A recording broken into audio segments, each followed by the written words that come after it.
What would you do if your husband brought his mistress to your funeral? 300 people watched in horror as Marcus Bennett walked into his pregnant wife's memorial service with another woman on his arm. She wore red, not burgundy, not wine, bright, blood red. His wife Eleanor was not even cold in her casket. But here is what nobody knew. Eleanor had discovered the affair 6 weeks before she died, and while investigating her cheating husband, she uncovered something far more terrifying than lipstick on his collar. The man she married was not who he claimed to be. His real name was not Marcus Bennett, and the real Marcus Bennett had been dead for 8 years. Eleanor could not escape her marriage alive, but she spent her final weeks building a trap that would destroy him from beyond the grave. When the lawyer opened her will, every secret came flooding out. The DNA results, the hidden identity, the murder nobody knew about. This is the story of a woman who refused to be silenced, even in death. Stay with me until the end. I promise you, the justice she delivered will leave you breathless. The woman in the red dress arrived on his arm, and 300 mourners stopped breathing. The sound came first, a crystal champagne flute slipping from trembling fingers. The explosion of glass against marble echoed through Westbrook Memorial Chapel like a gunshot, sharp and final. No one moved to clean it up. No one could move at all. Catherine Hartwell stood frozen, her hands still curved around nothing, staring at the entrance of the chapel where her son-in-law had just appeared. Her daughter's husband, the father of her unborn grandchild, the man who was supposed to be devastated by grief. He was not alone. White lilies filled every corner of the sacred space. Their fragrance hung heavy in the air, sweet and suffocating, the smell of death dressed up as beauty. Thousands of dollars worth of flowers surrounded a mahogany casket polished to a mirror shine. Photographs of a beautiful woman with kind eyes and a gentle smile lined the walls. Eleanor Hartwell at her college graduation. Eleanor on her wedding day. Eleanor holding up a positive pregnancy test, tears of joy streaming down her face. Eleanor Hartwell, 32 years old, 8 months pregnant when she died, and her husband had just walked into her funeral with his mistress on his arm. Marcus Bennett stood in the doorway like a man arriving at a charity gala, not a funeral. His salt and pepper hair was perfectly styled, not a strand out of place.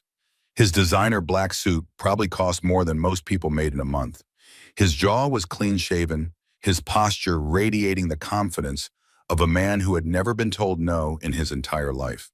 The woman beside him was young, 28 maybe, stunning in the way that made other women feel inadequate. Dark hair cascading over bare shoulders, perfect makeup, a figure that turned heads.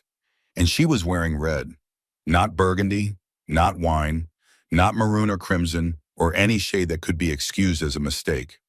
Red, bright, arterial red, the color of blood against snow, the color of passion at a place of mourning, the color of disrespect so profound it bordered on violence. The whispers began immediately, spreading through the chapel like wildfire. That is his mistress. At his pregnant wife's funeral. Eleanor is not even cold in the ground. How dare he? How dare he bring her here? Richard Hartwell stood frozen at his daughter's casket. He was 62 years old, a self-made billionaire who had built an empire from nothing. He had started with a single rental property and transformed it into Hartwell Properties, one of the largest real estate development companies on the East Coast. He had faced hostile takeovers that would have destroyed lesser men. He had survived market crashes that bankrupted his competitors. He had endured personal tragedies that would have broken most people. Nothing had ever stopped Richard Hartwell, but this stopped him. His security detail moved toward Marcus, 3 large men in dark suits ready to remove the intruder by force. Richard raised one hand without turning around. The men halted instantly. His face was a study in controlled devastation, the kind of expression that costs something to maintain, every muscle locked in place, every emotion buried beneath iron will. Only his eyes betrayed him. They burned with something that went beyond anger, beyond grief, beyond anything that had a name. In the third pew from the front, Samantha Rhodes gripped the wooden bench until her knuckles turned white.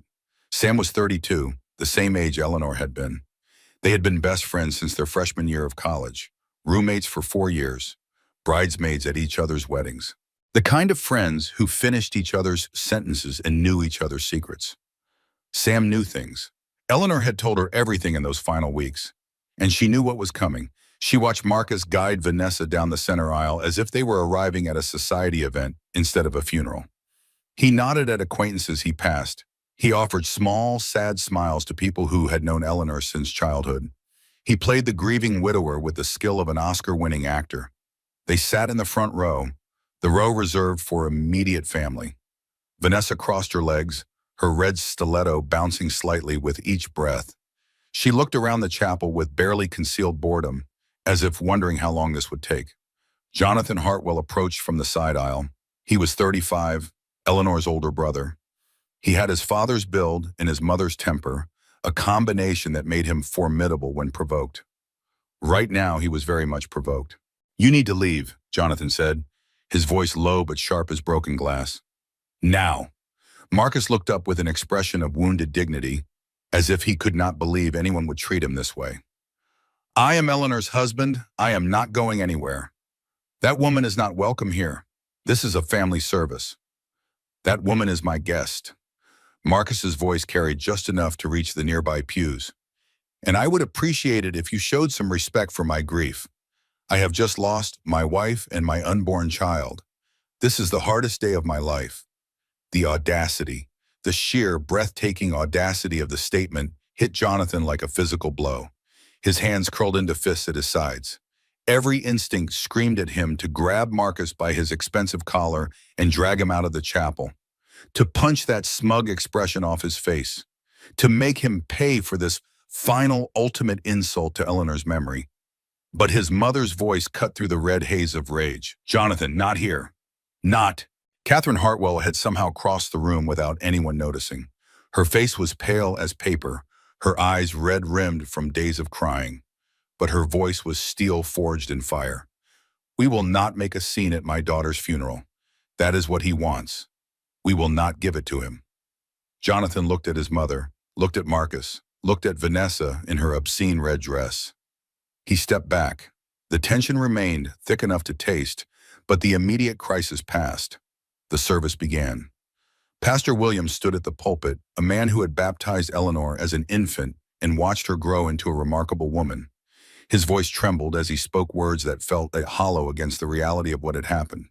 He talked about Eleanor's kindness, how she had volunteered at the Children's Hospital every Saturday for 10 years, how she had funded scholarships for underprivileged students without ever putting her name on them, how she had treated the janitor at her father's company with the same respect she showed the board of directors. He talked about her generosity, the anonymous donations that had saved the local animal shelter from closing, the checks she had written to help employees facing medical emergencies, the time and energy she had poured into causes that would never make headlines. He talked about her love for her unborn child, the nursery she had decorated with her own hands, the baby shower where she had cried tears of joy, the names she had picked out, both girl and boy, because she wanted to be surprised. He called her death a tragedy. He did not know the half of it. Marcus delivered the eulogy. He walked to the podium with measured steps, each one conveying appropriate sorrow. He gripped the edges of the wooden stand, his wedding ring catching the light from the stained glass windows. His eyes glistened with tears that looked almost real. "Eleanor was my everything," he began, his voice cracking at perfect moments. "From the moment I met her at that charity auction 5 years ago, I knew she was special. She had this light about her, this warmth. She made everyone around her feel like they mattered." He paused, wiping at his eyes with a handkerchief that probably cost more than most people's monthly rent. "She was my partner, my best friend, my reason for getting up each morning. When she told me she was pregnant, I cried. Real tears, because I knew she would be the most amazing mother. I knew our daughter would be the luckiest child in the world." In the third pew, Sam Rhodes watched the performance. She watched the rehearsed grief, the calculated pauses, the tears that appeared on cue and disappeared just as quickly. She knew the truth. She knew that Marcus had not cried when Eleanor told him about the pregnancy. He had gone pale, asked if she was sure, mentioned something about bad timing. She knew that Marcus had not been at that charity auction by accident. He had researched Eleanor for months beforehand, learned her habits, her interests, her weaknesses. She knew what Eleanor had discovered in those final weeks of her life, and she knew what Eleanor had planned. But Eleanor Hartwell had known about Vanessa for 6 weeks before she died, and she had discovered something far worse than an affair. The memory came unbidden.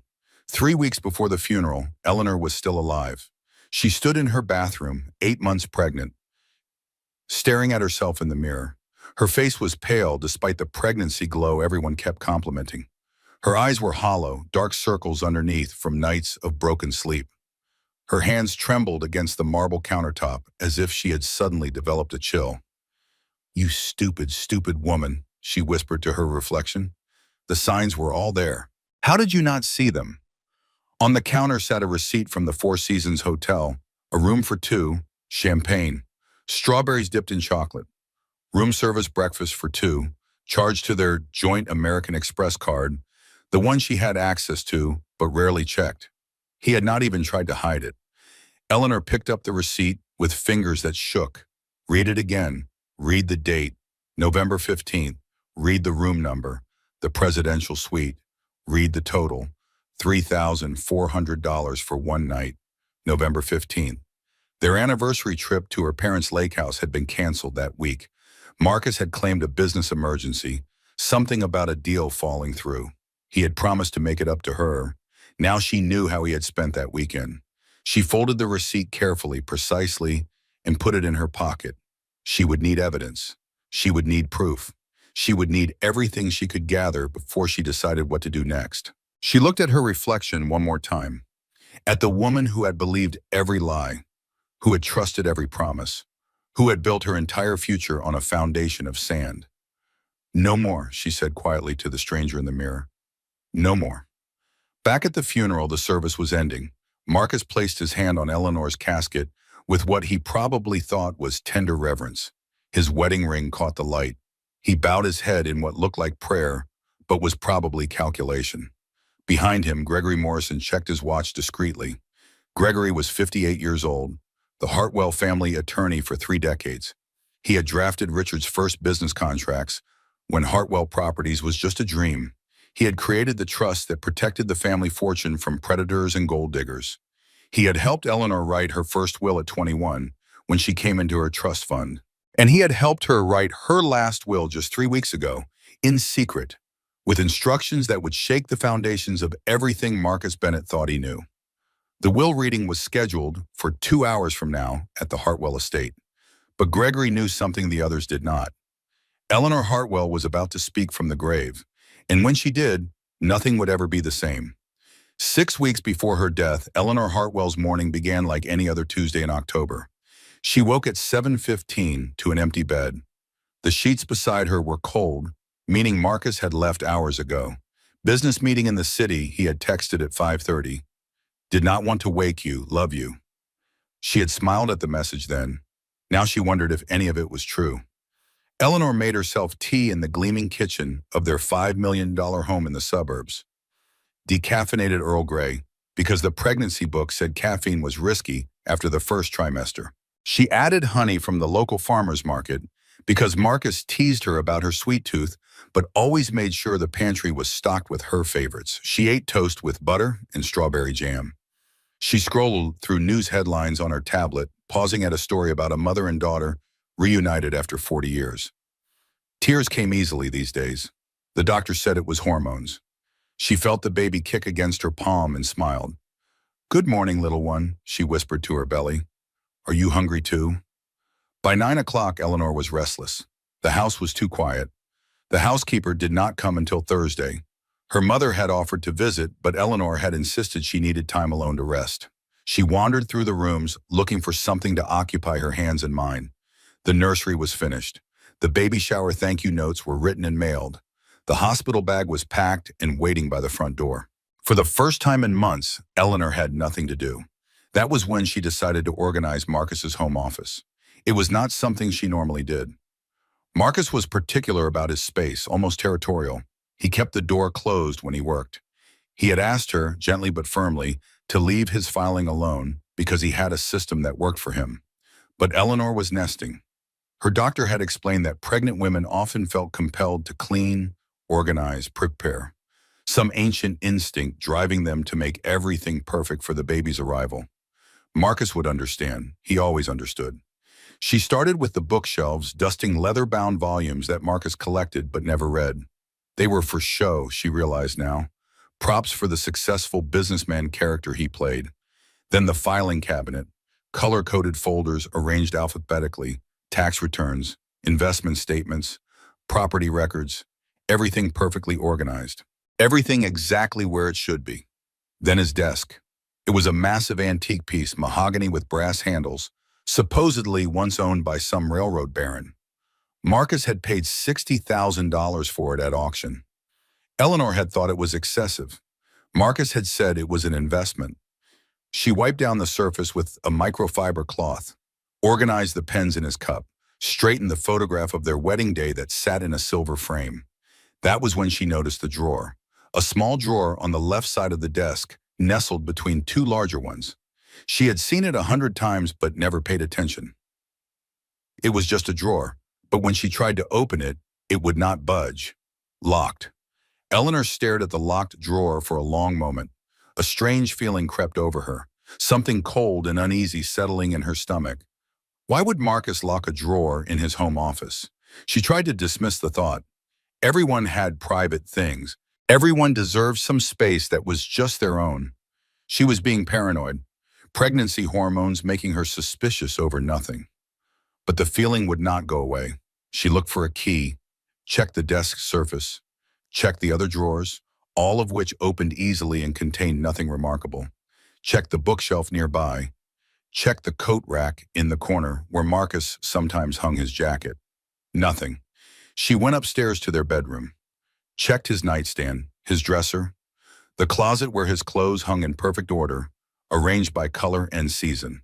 In his sock drawer, beneath a row of Italian cashmere socks that cost $50 a pair, she found a small silver key. Her heart was beating faster now, though she did not know why.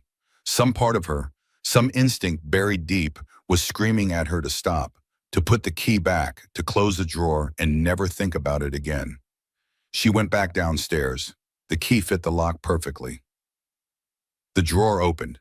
Inside was a phone, black, sleek, the latest model, not the phone Marcus carried with him every day. A second phone, hidden. Eleanor's hands trembled as she picked it up. The screen lit at her touch, asking for a passcode. She tried his usual password. Their anniversary, 07192019. It worked. The home screen appeared.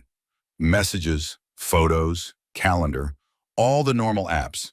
She opened the messages. Hundreds of conversations appeared, all with the same contact. Someone named V with a heart emoji. Eleanor sat down on the floor of her husband's office, her pregnant belly making the position awkward, and began to read. The messages spanned 2 years. 2 years of I love you and I miss you and I cannot wait to see you again. 2 years of I wish I could wake up next to you every morning and soon baby soon and she does not suspect anything. 2 years of photographs that Eleanor wished she could unsee. Vanessa in lingerie. Vanessa in nothing at all. Vanessa in bed with sheets tangled around her perfect body. 2 years of plans and promises and passion that belonged to someone else. The affair had started before Eleanor's pregnancy, before their last anniversary trip to Paris, when Marcus had sworn eternal love to her beneath the Eiffel Tower, before he had promised her a lifetime of happiness, before he had put his hand on her belly and said our baby would be the luckiest child in the world. Everything was a lie. Everything she thought she knew was wrong. Eleanor sat on that cold floor for a very long time. She did not cry. She did not scream. She did not throw the phone against the wall or storm out of the house or call her mother or her best friend or anyone at all. She was too shocked to do any of those things. She did what any woman would do when her world collapsed without warning. She went to the kitchen. She made tea. She stood at the counter, watching the tea grow cold, staring at the wall but seeing nothing for 47 minutes. The clock ticked on the wall. The refrigerator hummed its low mechanical song. Outside, somewhere in the neighborhood, a dog barked at nothing. Inside, Eleanor Hartwell's marriage crumbled silently. Finally, at some point that felt like hours later, but was probably only minutes, she moved. She poured the cold tea down the sink, watched it spiral away, washed the cup with soap and water, dried it carefully and put it away in the cupboard. Then she went back to his office. The phone was still on the floor where she had left it, still unlocked, still displaying Vanessa's smiling face in the most recent photo. Eleanor photographed every message, every picture, every conversation, every promise, every lie. She sent the images to her personal email address, the one Marcus did not know about, the one she had kept from before their marriage. Then she put the phone back exactly where she had found it, locked the drawer, returned the key to its hiding spot beneath the cashmere socks, and she never said a word. Over the next 2 weeks, Eleanor Hartwell became someone she barely recognized. She requested duplicate statements for every credit card they owned, joint accounts, personal accounts, business accounts Marcus had told her not to worry about. The statements arrived in plain envelopes sent to a post office box she had rented under her maiden name. She pored over every line, every transaction, every charge, hotel rooms, expensive ones, the Four Seasons, the Ritz-Carlton, the St. Regis, always suites, always for two, restaurant bills, places Eleanor had never been, romantic spots with dim lighting and private tables, hundreds of dollars spent on wine and tasting menus, jewelry purchases, thousands of dollars at Tiffany, at Cartier, at Harry Winston, pieces Eleanor had never received, pieces that had never been wrapped and given with a kiss on her birthday or their anniversary. 2 years of spending on another woman while Eleanor believed her marriage was happy. She pulled their phone records next, requested detailed statements going back 3 years, late-night calls to the same number, conversations at 2 in the morning, 3 in the morning, 4 in the morning when Marcus was supposedly on business trips, calls that lasted hours while Eleanor slept alone in their bed. She created a folder on her laptop, named it Home Renovation Ideas, filled it with screenshots and photographs and scanned documents, evidence of her husband's betrayal, hidden in plain sight where he would never think to look. Marcus noticed nothing. He came and went as always. Business trips that were probably rendezvous, late meetings that were probably dinners for two, emergencies that pulled him away at odd hours. He kissed her forehead each morning, told her he loved her, asked about the baby, about her appointments, about the nursery decorations. He rubbed her swollen belly each night, talked about names, about futures, about the family they were building together. Eleanor smiled and nodded and died a little more with each passing day. Her mother called one afternoon while Eleanor sat alone in the kitchen, staring at the evidence spread across the table. "Darling, how are you feeling? How is my grandchild?" Eleanor looked at her reflection in the darkened window, the mask she wore, the performance she gave, the lies she told to match the lies she had been told. "Perfect," she said, her voice steady and bright. "Everything is perfect, Mom. Could not be better. You sound tired." "Just pregnancy fatigue. The doctor says it is normal in the 3rd trimester. Make sure Marcus is taking care of you. Make sure he knows how lucky he is." Eleanor closed her eyes. "He does, Mom. He tells me every day." 2 weeks after discovering the affair, Marcus announced he was hosting a dinner party. "Important people," he said over breakfast. "Investors, business partners, people who need to see that Marcus Bennett has a stable, happy home life. Can you handle it?" Eleanor looked at her husband, at the man she had married, at the stranger wearing his face. "Of course," she said. "I will make sure everything is perfect." She spent 3 days preparing. Menu planning with the caterer, flower arrangements with the florist, seating charts that maximize strategic conversations. Everything a perfect wife would do for her successful husband. The guests arrived at 7 o'clock on a Friday evening. 12 people in total, investment bankers, real estate developers, a tech entrepreneur who wanted to partner on a new project, their wives wearing designer gowns and expensive jewelry, air-kissing cheeks and complimenting the house.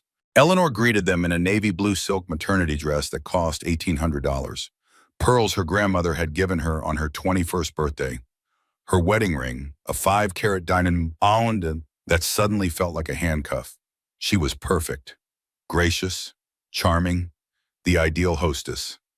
And then Vanessa Crane walked through the front door. She was tall, dark-haired, stunning in an emerald green cocktail dress that probably cost as much as a used car. She moved with the confidence of a woman who knew exactly how beautiful she was and expected the world to acknowledge it. Marcus stepped forward smoothly, his hand finding the small of Vanessa's back with practiced ease. Everyone, I would like you to meet Vanessa Crane. She is the interior designer helping us redesign our downtown office building. Brilliant work, absolutely brilliant. Eleanor extended her hand, her hostess smile firmly in place. Lovely to meet you. Marcus has told me so much about the project. Their eyes met. Something flickered in Vanessa's expression. Guilt? Triumph? Perhaps both, mixing together into something ugly and complicated. The pleasure is mine, Mrs. Bennet. Marcus speaks so highly of you. I bet he does, Eleanor thought as she shook Vanessa's hand. I bet he told you I was cold, distant, that our marriage was already over in everything but name, that he was only staying for the baby, or the money, or appearances. I bet he told you exactly what you needed to hear. Dinner was a masterclass in torture. Eleanor sat at the head of the table, playing her role to perfection. She laughed at the right moments, light and musical, asked questions that made the men feel smart and the women feel included, made sure everyone's wine glass stayed full and their plates were never empty. And across the table she watched.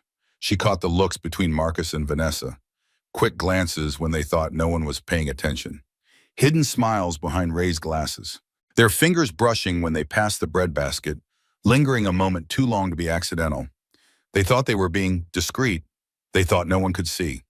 But Eleanor saw everything now. The blinders had been ripped away. The fog had lifted. And what remained was sharp and clear and devastating.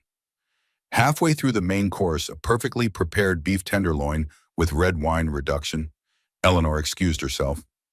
She walked calmly to the powder room on the ground floor, locked the door behind her, sat on the edge of the marble bathtub. Her hands shook. Her breath came in short, ragged gasps. The baby kicked hard, as if sensing her distress. She pressed her palm against her belly and counted to 10, to 20, to 50. It is okay, she whispered to herself and to the child growing inside her at the wire. We are going to be okay, I promise you.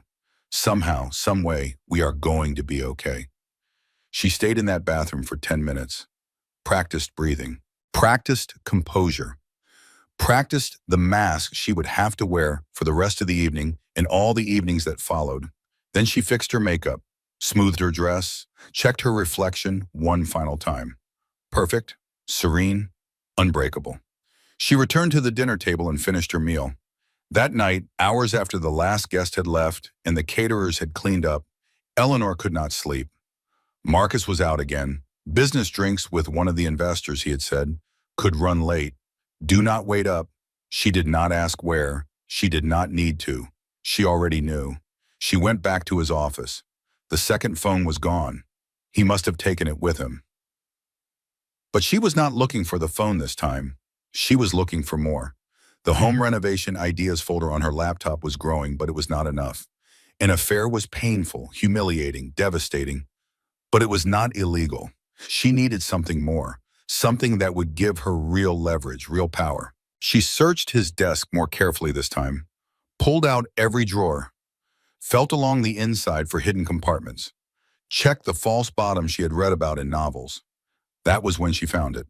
A second locked drawer, this one hidden behind a false panel in the bottom left corners of the desk. She would never have noticed it if she had not been looking. The seam was nearly invisible, the mechanism perfectly concealed. It took her 20 minutes to find the key, taped to the underside of a filing cabinet, secured with black electrical tape that blended into the metal. Her heart pounded as she fitted the key into the lock. Her hands shook as she turned it. Her entire world cracked open as she pulled out what was inside. A passport, blue cover, United States of America. But the name inside was not Marcus Bennett. Derek Sloan, born August 15th, 1988, Ohio. And the photograph was her husband's face. A death certificate, official looking. State of Colorado, Marcus William Bennett. Date of death, August 23rd, 8 years ago. Cause of death, hiking accident. Body never recovered. Photographs. Two young men standing together at the base of a mountain trail, backpacks on their shoulders, smiles on their faces. One was the man she knew as Marcus. The other was a stranger with lighter hair and an open, trusting expression. And a letter, handwritten on lined paper, the edges worn and yellowed with age. To whoever finds this, I know the truth. Derek Sloan killed Marcus Bennett on that hiking trip. He hid the body somewhere in the mountains. He waited 2 years, then assumed Marcus's identity. He has been living as Marcus Bennett ever since, stealing his life, spending his money, pretending to be someone he is not. I cannot prove it, but I know it is true. Someone needs to stop him before he hurts anyone else. The letter was unsigned. Eleanor sat on the floor of her husband's office, the evidence scattered around her, and tried to make sense of what she was seeing. Her husband was not Marcus Bennett. Her husband was Derek Sloan. And Derek Sloan may have murdered the real Marcus Bennett to steal his identity. Her hand went to her belly, where her daughter kicked and turned, oblivious to the nightmare her mother had just uncovered.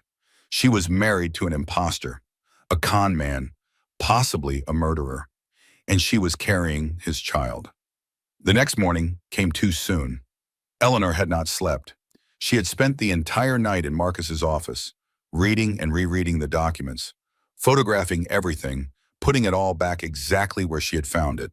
She heard Marcus come home at 6:15, heard his car pull into the garage, heard the engine shut off, heard the door open and close. She was already in bed by then, lying perfectly still under the covers, her eyes closed, her breathing measured and even. The performance of a woman deep in peaceful sleep.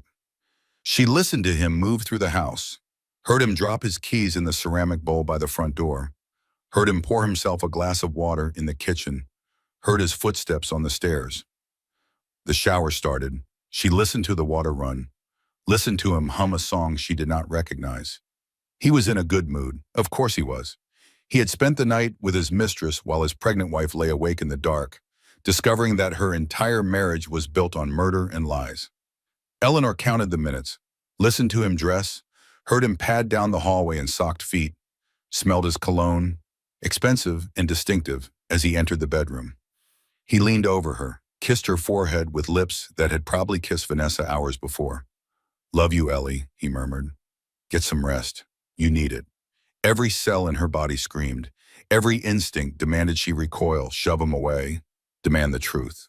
But she did not move, did not flinch, did not let a single muscle betray what she knew. "Love you too," she whispered, as if half asleep. She heard him smile, heard him walk away, heard the front door open and close, heard his car start in the driveway. Only when the engine faded into the distance did she allow herself to breathe. She ran to the bathroom and threw up everything she had not eaten. "I am not crazy," she thought as she knelt on the cold tile floor, her forehead pressed against the porcelain. "I know what I found. He is not Marcus Bennett. He is someone else entirely. And I am trapped in a house with him. I am carrying his child. I am 8 months pregnant and alone and married to a man who might have killed someone to steal their life. What am I supposed to do now?" She spent that morning paralyzed by fear. Every creak of the house made her jump. Every shadow seemed threatening. Every car that drove past the window might be Marcus coming home unexpectedly, might be Derek coming to check on the woman who knew too much. She could not tell her parents. That was her first instinct, to call her father. To let Richard Hartwell's money and power solve this problem the way it solved every problem. But Derek would see it coming. The moment Richard's lawyers or security team got involved, Derek would know Eleanor had discovered the truth. And then what? Would he run? Would he try to take her with him? Would he decide she was too dangerous to leave alive? She could not go to the police. Not yet. She had suspicions and documents, but she did not have proof. Not the kind of proof that would hold up in court. Not the kind of proof that would put him in prison before he could hurt her. The prenup. That damn prenup she had signed at 29. So in love she had not even read the fine print. If she left him, she got nothing. If he left her, she got nothing. The only way she could touch the Hartwell money was if Marcus was convicted of a crime or if she died. If she died. The thought landed in her mind like a stone in still water, sending ripples in every direction. What if Derek had considered that option? What if he was already planning? She touched her belly, felt her daughter move.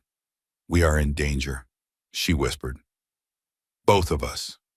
By noon, Eleanor knew what she had to do. She picked up her phone and called Sam. "I need to see you," she said without preamble. "Not at my house. Somewhere we have never been together. Somewhere no one would expect us to go." Sam heard something in her voice. Fear, desperation, something broken that had not been there before. "There is a coffee shop on Maple Street, the one that used to be a bookstore in that Victorian building. I will be there in 30 minutes. "Thank you, Sam. Thank you." Eleanor drove carefully through the suburban streets, checking her mirrors obsessively, making sure no one was following. She took a roundabout route, doubling back twice, parking in a lot 3 blocks away from the coffee shop. Paranoid. She was being paranoid. Or maybe she was finally being smart. The coffee shop was small and dim and smelled like old books and fresh espresso. Exactly the kind of place she would never normally visit. Perfect. Sam was already there, sitting at a corner table with her back to the wall. Her face changed the moment she saw Eleanor walk through the door. "My God, Ellie, what happened to you?"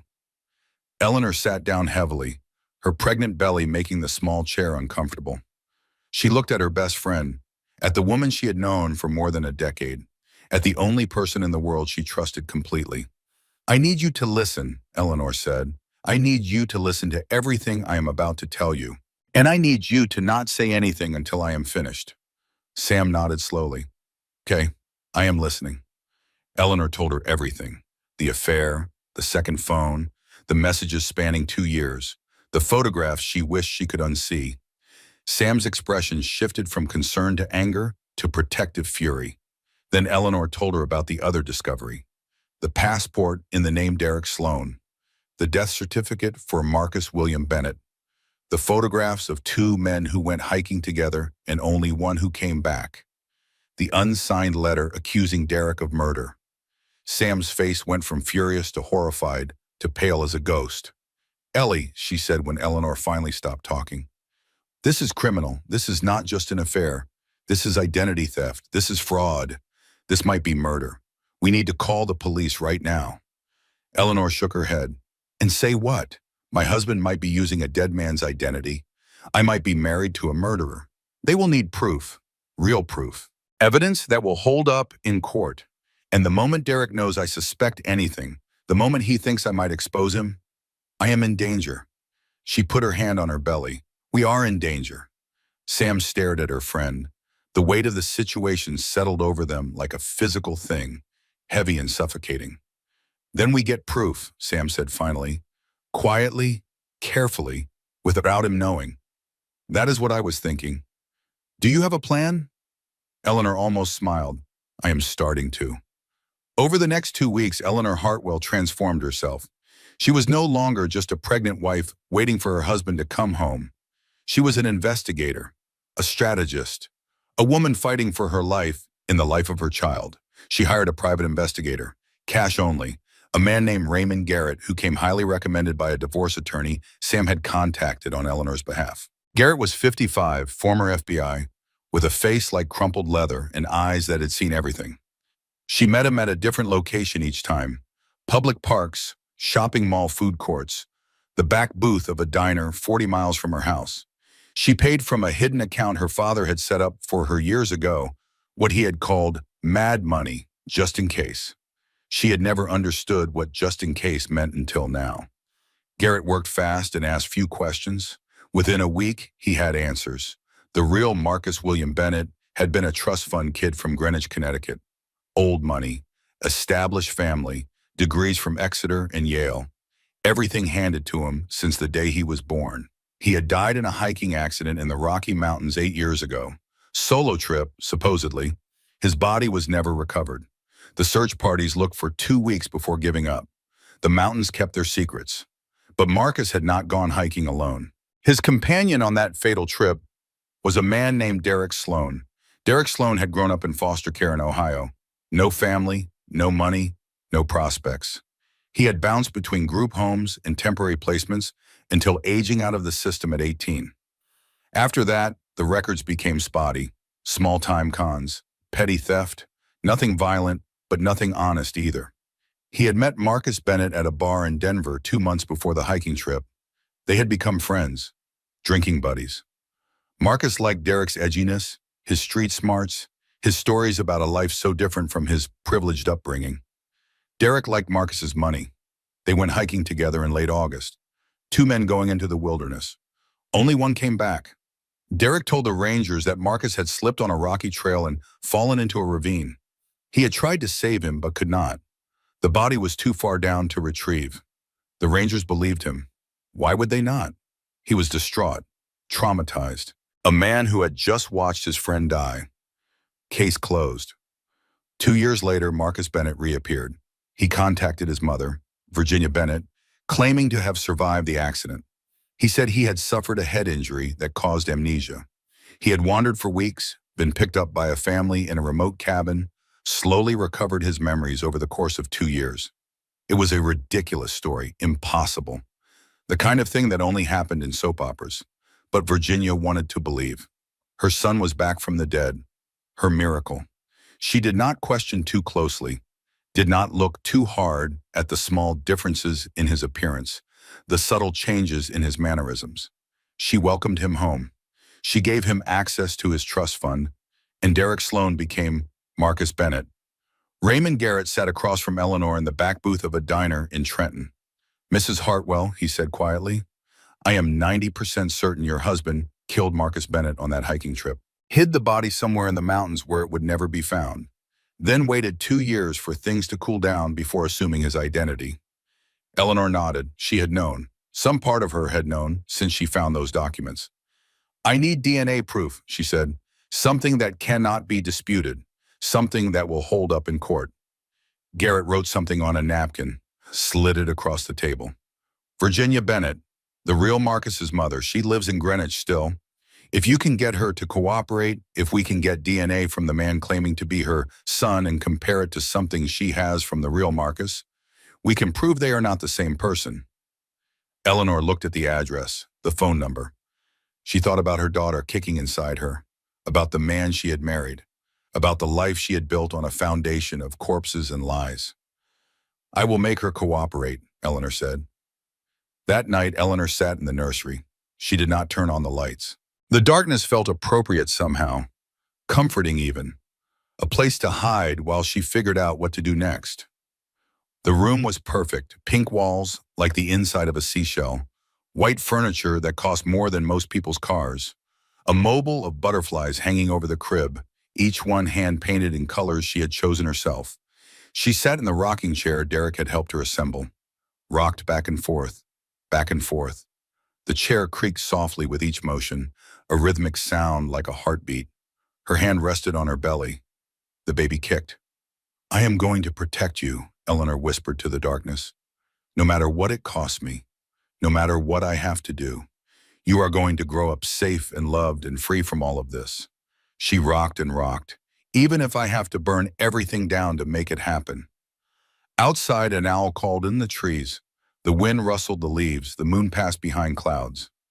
Inside, Eleanor Hartwell made her plans, and the walls listened to every word. The funeral had ended 3 hours ago.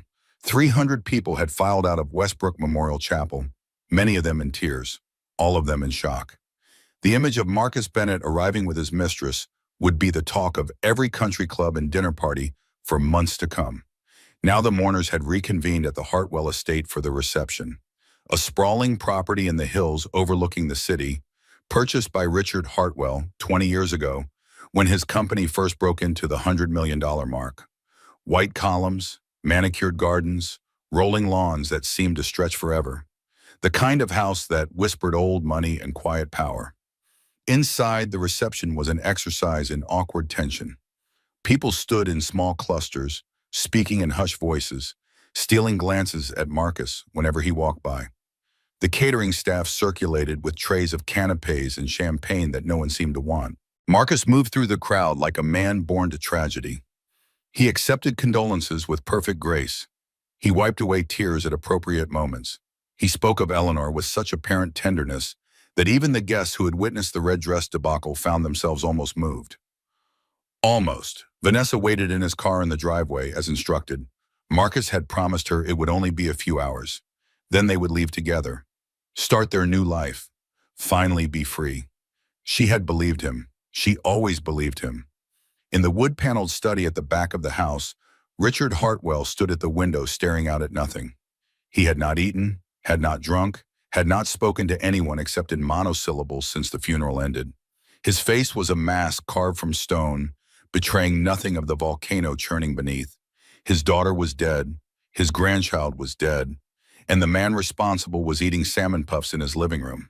Gregory Morrison appeared at his elbow, materializing silently in the way of longtime servants and trusted advisors. "Richard, it is time." Richard did not turn from the window. "You have everything?" "Everything Eleanor prepared, the video recordings, the audio files, the documentation, the DNA results.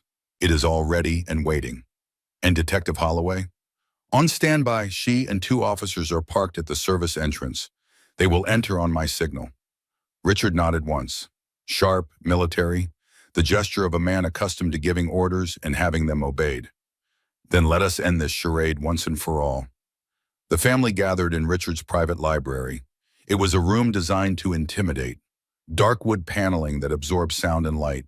Leather chairs that cost more than most people's annual salaries. First edition books lining the walls.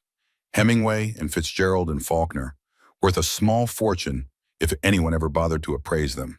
A fireplace dominated one wall, cold now despite the chill outside. Above it hung a portrait of Eleanor painted when she was 25.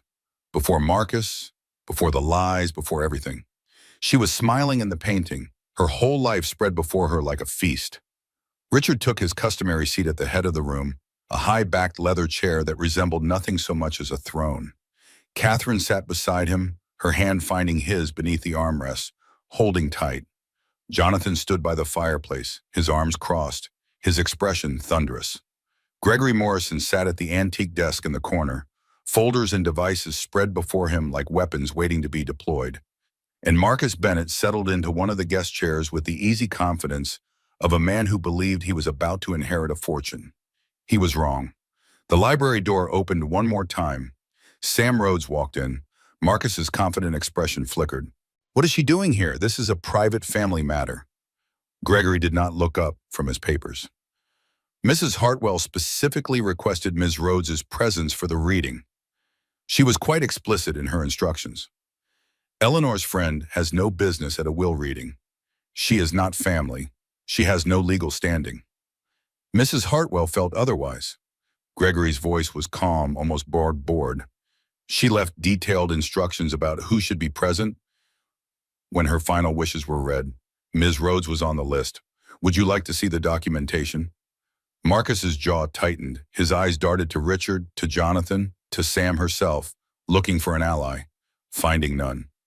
"Fine," he said finally. "Let us get this over with." Gregory cleared his throat. "Before I begin the formal reading of Mrs. Hartwell's last will and testament, I must inform you that Mrs. Hartwell left specific instructions about how this reading should be conducted. She prepared several recordings in the weeks before her death. She asked that they be played in full, without interruption, before any discussion of her estate." He reached for a small device on the desk, a digital recorder, the kind used for legal depositions. His finger hovered over the play button. "I should warn you, what you are about to hear may be disturbing." Mrs. Hartwell was very thorough in her preparations. He pressed play, and Eleanor Hartwell's voice filled the room. "Hello, everyone." Catherine gasped. The sound of her daughter's voice, so clear, so present, so alive, after watching her coffin lowered into the cold ground just hours ago. "If you are hearing this, I am dead.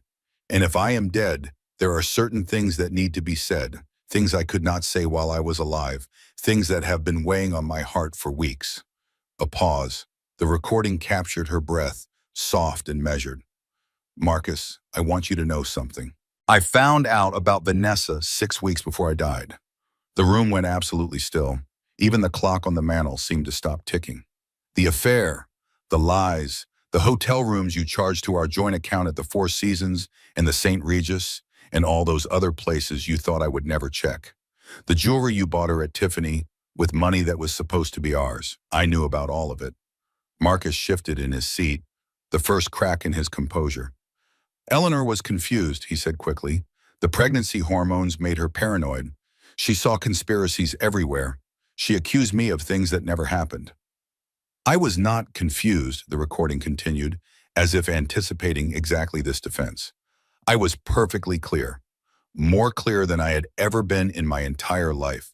The evidence is documented, the proof is undeniable. And while I was investigating your affair, Marcus, I found something much worse. Another pause, longer this time. Building tension like a master storyteller. I know who you really are, Derek. The color drained from Marcus's face like water from a broken glass. Richard leaned forward, his hands gripping the armrests of his chair. Catherine pressed both hands against her mouth, her eyes wide with something between horror and confusion. Jonathan stepped away from the fireplace, his entire body rigid with attention, and Sam watched Marcus's reaction, watched the mask slip, watched the monster reveal itself behind the charming facade. The recording continued. I found the passport in the name Derek Sloan. I found the death certificate for Marcus William Bennett, dated 8 years ago, hiking accident in Colorado, body never recovered. I found the photographs of 2 young men who went into the mountains together when only one came back alive. Eleanor's voice was calm, controlled, the voice of a woman who had looked into the abyss and decided to jump. I know that you killed Marcus Bennett on that hiking trip, that you hid his body somewhere in those mountains where no one would ever find it, that you waited 2 years and then assumed his identity, that you have been living as Marcus Bennett ever since, stealing his money, charming his family, marrying his unsuspecting victims.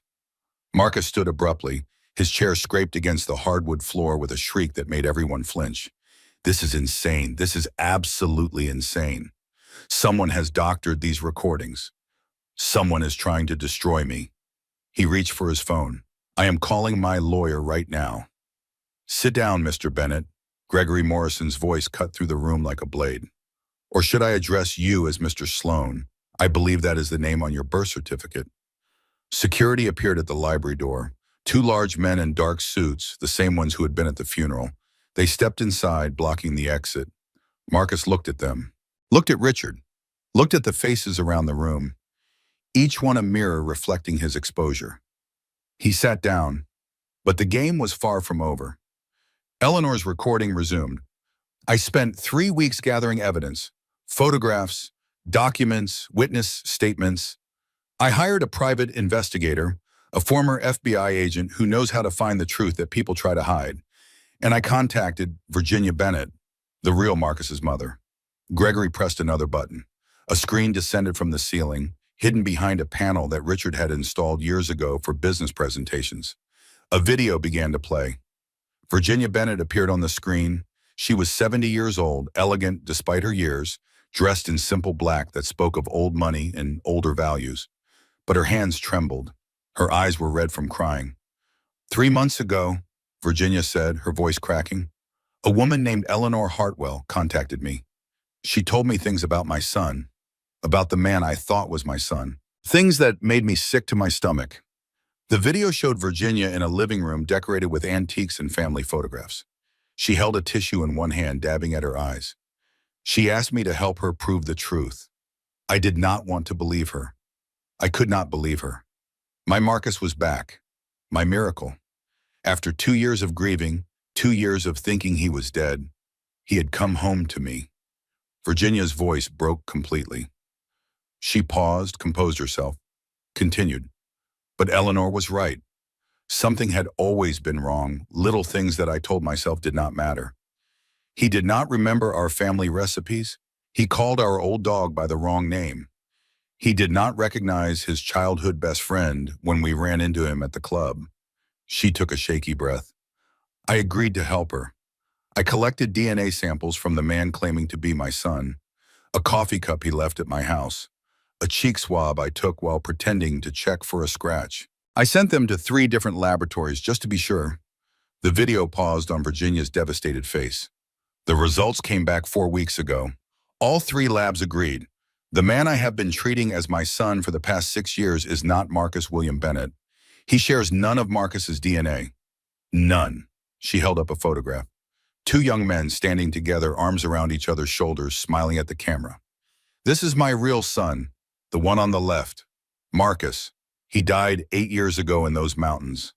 And the man who has been pretending to be him ever since is a stranger, a monster.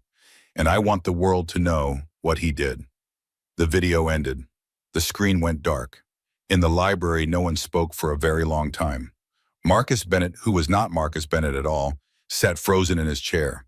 His face had gone from confident to desperate to something that looked almost like defeat. Almost. "This is a setup," he said finally. His voice was different now, rougher. The cultivated accent slipping into something flatter, more Midwestern. "Those DNA tests were doctored. Someone is trying to frame me. Virginia never liked me. She probably paid to have the results falsified." "3 independent laboratories?" Gregory asked mildly.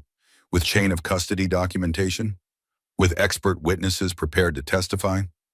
That is quite a conspiracy theory, Mr. Sloan." "Stop calling me that. My name is Marcus Bennett. I am Marcus Bennett." Richard Hartwell spoke for the first time since the recording began. "My daughter knew." His voice was quiet, terrifying. She knew she was married to a murderer. She knew she was carrying the child of a man who killed someone and stole their life, and she could not escape. His hands shook the same way Eleanor's hands had shaken when she discovered the truth. Father and daughter connected by the same horror. "But she found another way." Eleanor's voice returned. "I know you are wondering why I did not just leave, why I did not run away in the middle of the night, why I did not take what money I could access and disappear." The room held its breath. "I was 8 months pregnant, Derek, with your child, and you had made sure I could not escape. The prenup I signed when I was young and stupid and in love made sure that if I left you, I would leave with nothing. No money, no resources, no way to support myself or my daughter." Her voice hardened. "But there was one thing I could control. One thing you could not touch, my will. The Hartwell family trust my father established when I was born. It cannot be accessed by any spouse, only inherited by blood, only distributed according to my final wishes." A pause. "So let me tell you exactly what you are getting, Derek Sloan." Another pause. "Nothing." Gregory Morrison opened a leather folder that had been resting on the desk. His movements were precise, deliberate, each one building the tension in the room like a conductor leading an orchestra toward its climax. "The terms of Mrs. Eleanor Hartwell's last will and testament are as follows." Marcus sat rigid in his chair. The charming widower facade had crumbled completely. In its place sat something harder, more dangerous, a cornered animal calculating its options. "To my husband, the man currently known as Marcus Bennett, I leave the following items." Gregory paused, letting the moment stretch. $1, symbolic payment for every lie he told me during our marriage. A strangled sound came from Marcus's throat. Not quite a laugh, not quite a scream. "The entirety of my personal estate, valued at $120 million, shall be placed in a charitable trust to be known as the Eleanor Hartwell Foundation. The foundation's mission will be to assist victims of domestic fraud and manipulation, providing legal resources, financial support, and counseling services." Gregory turned a page. "My shares in Hartwell Properties, which constitute 30% of the company and are currently valued at $280 million, shall pass directly to my father, Richard Edward Hartwell, to be held in trust. If my unborn child survives me, the shares will transfer to her on her 21st birthday.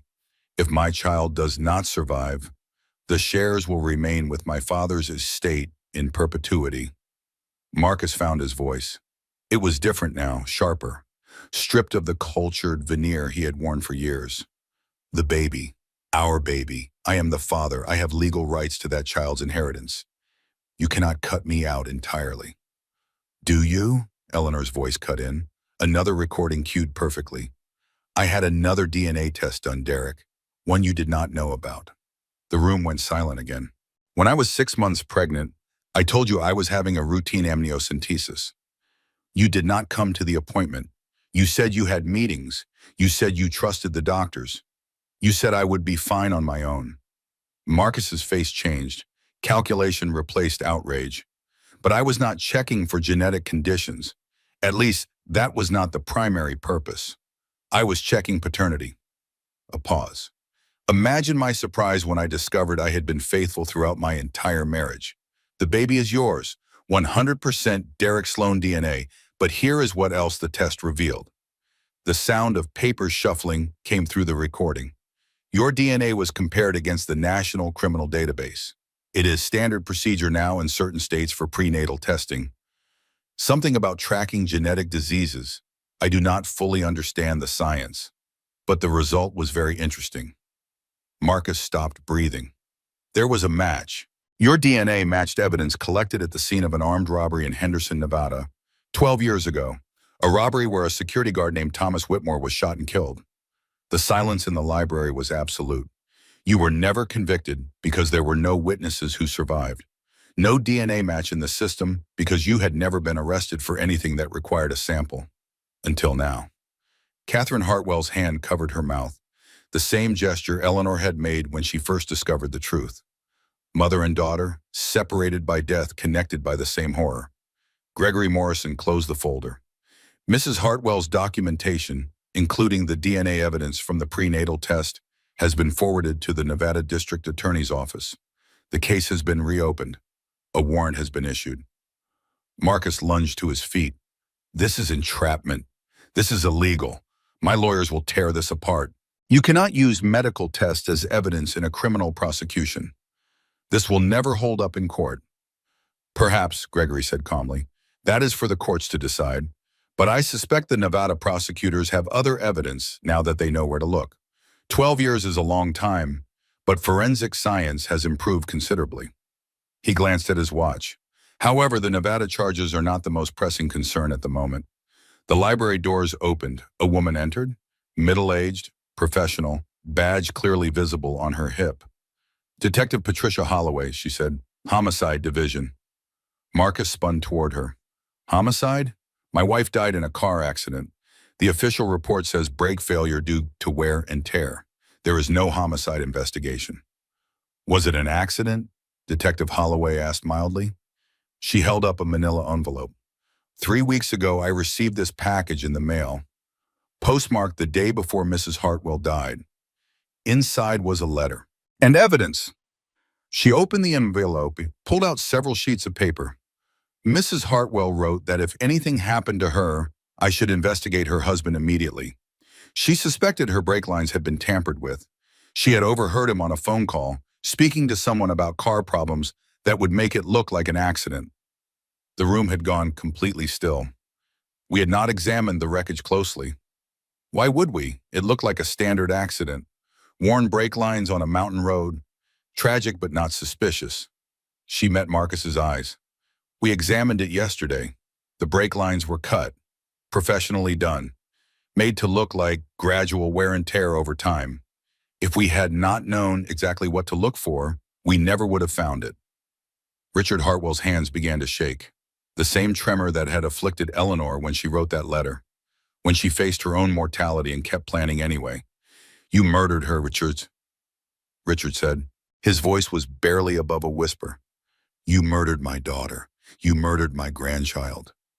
Marcus backed toward the door. His eyes darted around the room looking for escape, finding none.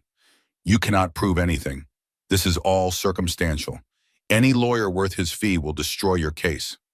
Perhaps, Detective Holloway acknowledged, but we have enough for an arrest.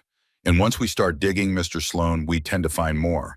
Bank records, phone records, the identity of whoever you paid to tamper with those brakes. She nodded to the security guards at the door. Derek Sloan, you are under arrest for the murder of Eleanor Hartwell. You are also under arrest for the suspected murder of Marcus William Bennett. And there is a warrant out for you in Nevada on charges of armed robbery resulting in death. The list continued as handcuffs clicked around his wrists. Identity fraud, financial fraud, wire fraud, conspiracy, the crimes of a lifetime catching up all at once. Marcus fought. He twisted against the guards, pulled at the cuffs, snarled like a trapped animal. You think you have won? He glared at Richard, at Catherine, at Sam standing silent by the window. Eleanor was a fool. She could have had everything. All she had to do was look the other way. All she had to do was be a good wife. Richard Hartwell stepped forward. stood face to face with the man who had killed his daughter. My daughter was braver than you could ever understand. She knew she might not survive you. She knew you might kill her before she could expose you. And she chose to spend her final weeks making sure that if she died, you would not survive her. The guards began dragging Marcus toward the door. "This is not over," he screamed. "My lawyers will have me out by morning. I will sue every one of you. I will destroy your family. I will burn down everything you have built." No one responded. The door closed behind him. The room exhaled. And Gregory Morrison reached for one final recording. "There is one more thing," he said quietly. "Eleanor left a message specifically for her parents and for Ms. Rhodes. She asked that it be played after everything else." He pressed play. Eleanor's voice returned, softer now, almost peaceful. "Mom, Sam, if you are hearing this, I am gone and I am sorry." Catherine began to cry, not quietly, the raw, broken sobs of a mother who had lost her only daughter. "I am sorry I could not tell you what I was facing. I am sorry I had to bear this burden alone. But I need you to know something." A pause, I was not afraid, not at the end. I had accepted what might happen, and I had made my peace with it. Another pause, because I knew that even if I did not survive, the truth would survive, the evidence would survive, and justice would come. The recording faded for a moment. When Eleanor's voice returned, it was stronger. "Do not mourn who I was. Do not freeze me in tragedy. Remember me for this. I fought. In my own way, on my own terms, I fought back." The final words hung in the air like a blessing. And I won. Outside the Hartwell estate, Vanessa Crane sat in Marcus's car and waited. 2.5 hours had passed. He had promised 30 minutes, an hour at most. She checked her phone for the 100th time. No messages, no calls, no explanation for the delay. The red dress she had worn felt different now, wrong somehow. When Marcus had asked her to wear it, she had felt powerful, triumphant. The other woman finally stepping into the light. Now she just felt cold. She had known it was wrong to wear red to a funeral, had known what people would think, but Marcus had insisted. He wanted the world to see them together, wanted Eleanor's family to understand that the marriage had been over long before the car accident. He wanted to hurt them, she realized now. He wanted to twist the knife, and she had let him use her to do it. Movement at the main entrance caught her attention. Police cars pulling up the long driveway. 3 of them. Lights flashing blue and red against the manicured hedges. Her heart began to pound. She watched as the officers emerged from the vehicles, watched them enter the house, watched the minutes tick by on the dashboard clock. Then the front doors opened again. They were dragging someone, a man in a black suit, struggling against restraints, screaming words she could not hear through the car windows. Marcus. No, not Marcus. She had heard what the woman in the recording called him. That voice through the speakers in the ballroom, where she had snuck in to listen. Derek. She watched as they forced him into the back of a squad car, watched his face contort with rage as he fought against the handcuffs. He looked toward her once. Their eyes met through the glass. His expression was not fear, not sorrow, not love or regret or any of the emotions she might have expected from a man she had spent 2 years with. It was hatred, pure, burning hatred, as if she had betrayed him, as if this was somehow her fault. The squad car pulled away. The other police vehicles followed. Vanessa sat in the empty driveway, her hands shaking on the steering wheel. A security guard approached her window, knocked twice with his knuckle. She rolled down the glass. "Miss Crane," his voice was professional but cold, "you should leave the property now." "What is happening? Where are they taking him?" "Your boyfriend just got arrested. Multiple counts of murder, among other things." Murder. The word hit her like a physical blow. "I do not understand. Eleanor died in a car accident. It was in all the news reports." The brake lines were cut, deliberately sabotaged. Vanessa felt the blood drain from her face. "And if I were you," the guard continued, "I would find a good criminal defense lawyer. A very good one." "Why, what do you mean? I did not do anything." He looked at her with something that might have been pity. "Mrs. Hartwell left documentation suggesting you were aware of Mr. Sloane's true identity. that you knew he was not really Marcus Bennett, that you helped him maintain his cover when questions arose. That is not true. I did not know anything about that. Did you not? The guard shrugged. That is for the prosecutors to decide. But accessory to murder is a serious charge. I would start making phone calls if I were you. He walked away, leaving her alone in the car. Vanessa sat there for a very long time, unable to move, unable to think, staring at nothing while her entire world collapsed around her. The same paralysis that had gripped Eleanor 6 weeks ago when she discovered her husband's lies. The same frozen horror, but Eleanor had fought her way through, had turned her despair into action. Vanessa did not know if she had that strength. Inside the estate, Sam Rhodes finally allowed herself to break. She had held it together through the funeral, maintaining composure for Eleanor's parents. Through the will reading, staying strong, because that was what Eleanor had asked her to do. Through the arrest, watching the monster dragged away in chains. But now it was over. The adrenaline faded, the walls came down, and the weight of everything she had carried for 3 weeks crushed her completely. Catherine Hartwell held her. This woman who had just lost her daughter and grandchild, somehow finding the strength to comfort someone else's grief. You knew, Catherine said softly, her voice thick with tears. All this time, you carried this burden alone. Sam nodded, her body shaking with sobs. She made me promise.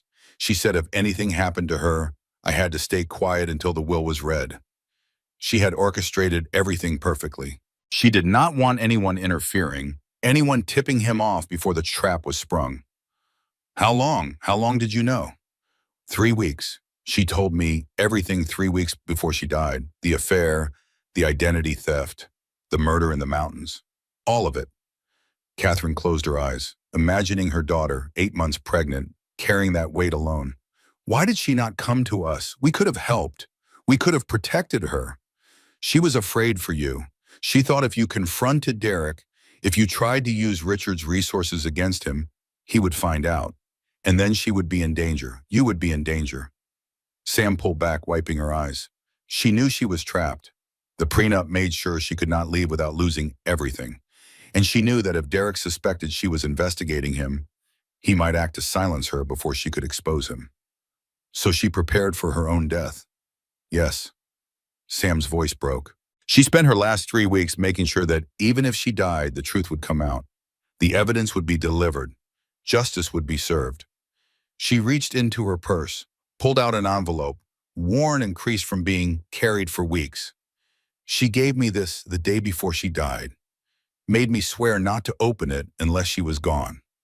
Inside was a handwritten letter, Eleanor's familiar script, each letter precise and beautiful. Sam, the letter began, if you are reading this, I did not make it. I want you to know that you were the best friend a woman could ever ask for. You never judged me for staying with him. You never pushed me to leave before I was ready. You just loved me, exactly as I was, even when I was too blind to see the truth right in front of my face. Take care of my parents. They will need you. My father will throw himself into work, into the company, into anything that lets him avoid his grief. Do not let him disappear. My mother will blame herself for not seeing the signs. Tell her it was not her fault. Tell her I forgive her for anything she thinks she did wrong. And if my daughter survives me, tell her who her mother really was. Not a victim, a fighter. Someone who faced a monster and found a way to win, even if she did not live to see the victory. All my love, forever and always.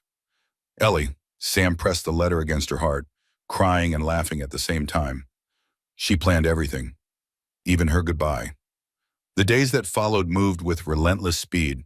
Derek Sloan was denied bail at his arraignment. The judge cited multiple factors: flight risk given his history of identity fraud, danger to the community given in the murder charges, lack of stable ties to the area since his entire life in the region had been built on lies. He was transported to the county detention facility to await trial. His court-appointed attorney filed motions that were quickly denied. His requests to contact potential character witnesses were rejected when those witnesses all turned out to be people who had known him as Marcus Bennett and wanted nothing more to do with him. Vanessa Crane was arrested 4 days later. The police came to her apartment at 6 in the morning, catching her as she was packing for a trip to Canada. obstruction of justice, accessory to fraud, possible accessory to murder, pending investigation. She cried in the booking room, swore she had not known about the identity theft, the murder, any of it. Swore she was a victim, too. The prosecutors did not believe her. Eleanor's documentation was thorough. Text messages between Derek and Vanessa that referenced his real name, conversations about maintaining his cover story, a particularly damning exchange where Vanessa reassured him that no one would ever find out the truth. She had known, maybe not everything, but enough. Virginia Bennett, the real Marcus's mother, held a press conference on the steps of the Greenwich courthouse. She was impeccably dressed in black, her silver hair perfectly styled, her posture straight despite the weight of her 70 years. Behind her stood a wall of family photographs, the real Marcus at various ages, smiling into the camera. "My son died 8 years ago," she said, her voice steady despite the tears rolling down her cheeks. "He was murdered by a man who then stole his identity and lived his life. That man married a wonderful woman named Eleanor Hartwell, and when she discovered the truth, he murdered her too."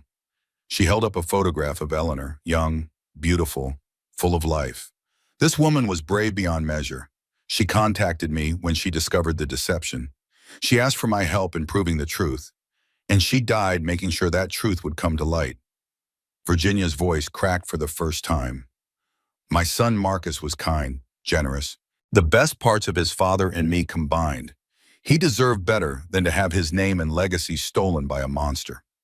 She straightened her shoulders. "Eleanor Hartwell deserved better than to be married to that monster and murdered when she tried to escape." She looked directly into the cameras. "I will spend the rest of my days making sure their stories are told, making sure the world remembers who they really were, and making sure that justice is served." The story went national within hours. Cable news covered it around the clock.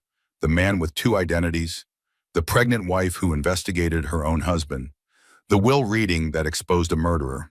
True crime podcasts devoted special episodes to unraveling the details. Documentary filmmakers started making phone calls. Publishers offered seven-figure advances for the exclusive rights to the story. People called it the crime of the decade. Richard Hartwell did not care about any of it. He stood in his daughter's empty bedroom at the estate, surrounded by the possessions she would never use again. Her books, her photographs, the college diploma she had framed and hung with such pride. Catherine found him there at midnight, sitting on Eleanor's bed, holding a stuffed elephant she had carried since childhood. "I used to be able to protect her," Richard said, his voice hollow. "When she was little, I could fix anything. A scraped knee, a broken toy, a mean kid at school. I had the power to make everything better." Catherine sat beside him, took his hand. "This was not something you could fix. This was not something anyone could fix. I should have seen it. I should have known something was wrong with that man. I invited him into our family. I gave him my daughter. We all did. We were all fooled." Richard looked at the photograph on Eleanor's nightstand. Her wedding day. She was radiant in white, Marcus standing beside her with that charming smile. "She knew," he said. "At the end, she knew what he was, and she still could not escape." He closed his eyes. "But she found a way to win. Even from the grave, she found a way to destroy him." He looked at the elephant in his hands, remembered buying it for Eleanor on her 5th birthday, remembered her carrying it everywhere for years. "That is who my daughter was. That is who I will remember." He stood slowly, his joints protesting the movement. "Let us go to bed, Catherine. Tomorrow we start the foundation." The night before she died, Eleanor Hartwell sat at her kitchen table and wrote 3 letters by hand, one for her parents, one for Sam, and one for herself. The letter to herself was simple, just a few lines on expensive stationery, the kind her mother had always insisted she use for important correspondence. "You did what you could. You protected who you could. And if this is the end, it is the end you chose, not his, yours." She sealed the envelope, wrote her name on the front, put it in a drawer where no one would find it until she was gone. It was 3:17 in the morning. Marcus was asleep upstairs, worn out from whatever he had been doing until 2, with Vanessa, probably. Eleanor no longer cared about the affair. The affair was the least of his sins. She sat alone in the kitchen, rubbing her belly, feeling her daughter move beneath her palm. Restless tonight. Maybe she sensed something. Babies were intuitive that way, or so the book said. Eleanor had named her already. In her mind, in her heart, Hope. Not because she felt particularly hopeful at the moment, but because hope was what she wanted her daughter to represent. For herself, for other women trapped in impossible situations. Hope that there was always a way out, even when every door seemed locked. I am sorry, she whispered to the baby inside her. I am sorry I cannot guarantee your safety. I am sorry I chose this man without knowing who he really was. I am sorry for everything I am about to put you through. She sat in that kitchen for 47 minutes. The tea she had made grew cold again. She did not drink it. She just sat and felt her daughter move and tried to find peace with what was coming. She thought about running, taking the small amount of cash she could access and disappearing in the middle of the night. She could go to Canada, to Mexico, somewhere Derek would never find her, but he would find her. She knew that with bone-deep certainty. He had found Marcus Bennett in the wilderness of Colorado and killed him. He would find a pregnant woman on the run, no matter how far she went. She thought about telling her father, letting Richard Hartwell's money and power solve this problem the way it had solved every problem in her privileged life. But Derek would see it coming. The moment lawyers or investigators or security teams got involved, he would know. And then what? He would run. Or worse, he would decide that Eleanor was too dangerous to leave alive. There was no escape, not while she was breathing. So she had made another plan. If I die, she thought, so does he, in every way that matters. She had spent 3 weeks building a case that would survive her, evidence stored in multiple locations, letters prepared for every contingency, recordings that would speak the truth she might not live to tell. Detective Holloway would receive her package the day after her death. Gregory Morrison had the will and the recordings locked in his safe. Sam had the letter and instructions. Virginia Bennett had the DNA results and the courage to use them. Every piece was in place. Every trap was set. All that remained was to see if she would live to spring it herself, or if she would die and let her preparations speak for her. She went to the nursery one last time. The butterflies on the mobile turned slowly in the air from the heating vent. Pink, blue, yellow, green, each one perfect, each one representing a future that might never come. Eleanor sat in the rocking chair. Let the darkness hold her. I love you, she whispered to her daughter. Whatever happens tomorrow, whatever happens next week, whatever happens to me, I love you, and I will protect you, even if I have to do it from beyond the grave. She rocked back and forth, felt her daughter kick, counted the movements like prayers. 1, 2, 3. I am not afraid, she said, and discovered it was true. I have accepted what might happen, and I have made my peace. 4, 5, 6. I did everything I could. I prepared for every possibility, and now I have to trust that it will be enough. 7. The next morning, Eleanor drove to see Sam. She brought coffee from their favorite shop, pastries from the bakery on 3rd Street. She made it seem like a normal visit, 2 pregnant women enjoying a sunny October morning. But she also brought the letter, the envelope, the instructions for what to do if the worst happened. If anything happens to me, she said, pressing the envelope into Sam's hands, do not open this, just hold on to it. And when the time comes, you will know what to do. Sam's face was pale. Her hands shook as they took the envelope. Ellie, what are you saying? What is going to happen? Maybe nothing. Maybe I am being paranoid and everything will be fine. But you do not believe that. Eleanor was quiet for a long moment. I believe that Derek Sloan killed someone to steal their life. I believe that he has been willing to do whatever it takes to protect his secret, and I believe that I have become a threat to that secret. She touched her belly, felt hope kick. I have to prepare for the possibility that he will decide to eliminate that threat. Then leave, right now. Come stay with me. We will figure something out. I cannot. The prenup, the money, the paper trail I would leave if I tried to run. He would find me, Sam. He would find me, and it would be worse than if I stayed. So what? You are just going to wait for him to kill you? No. Eleanor's voice was steady, certain. I am going to make sure that if he does kill me, he destroys himself in the process. They hugged for a long time. Longer than normal, the kind of embrace people share when they know it might be the last. I love you, Eleanor said. You are the sister I never had. I love you too. Please be careful. I will. But they both knew it might not be enough. That afternoon, Eleanor drove toward home. The roads were winding, mountain passes that cut through the hills between the city and the suburbs. Beautiful views of valleys and forests turning gold with autumn. She noticed when the brakes felt different, softer than usual, less responsive. Her heart rate increased. Her hands tightened on the steering wheel. A hairpin turn approached. She pressed the brake pedal harder. The car slowed, but not enough. The world began to spin. She thought about her daughter, about her parents, about Sam. She thought about Derek, and she hoped the trap she had built would destroy him utterly. Then there was impact, pain, the sound of metal twisting and glass shattering, and then nothing at all. The trial began 6 months after Eleanor's death. The prosecution's case was overwhelming. Eleanor's recordings, authenticated by 3 different forensic experts, Virginia Bennett's testimony about the DNA results, Detective Holloway's detailed explanation of how the brake lines had been sabotaged. The defense tried to paint Eleanor as unstable, paranoid, a pregnant woman driven to delusion by hormones and isolation. The jury did not buy it.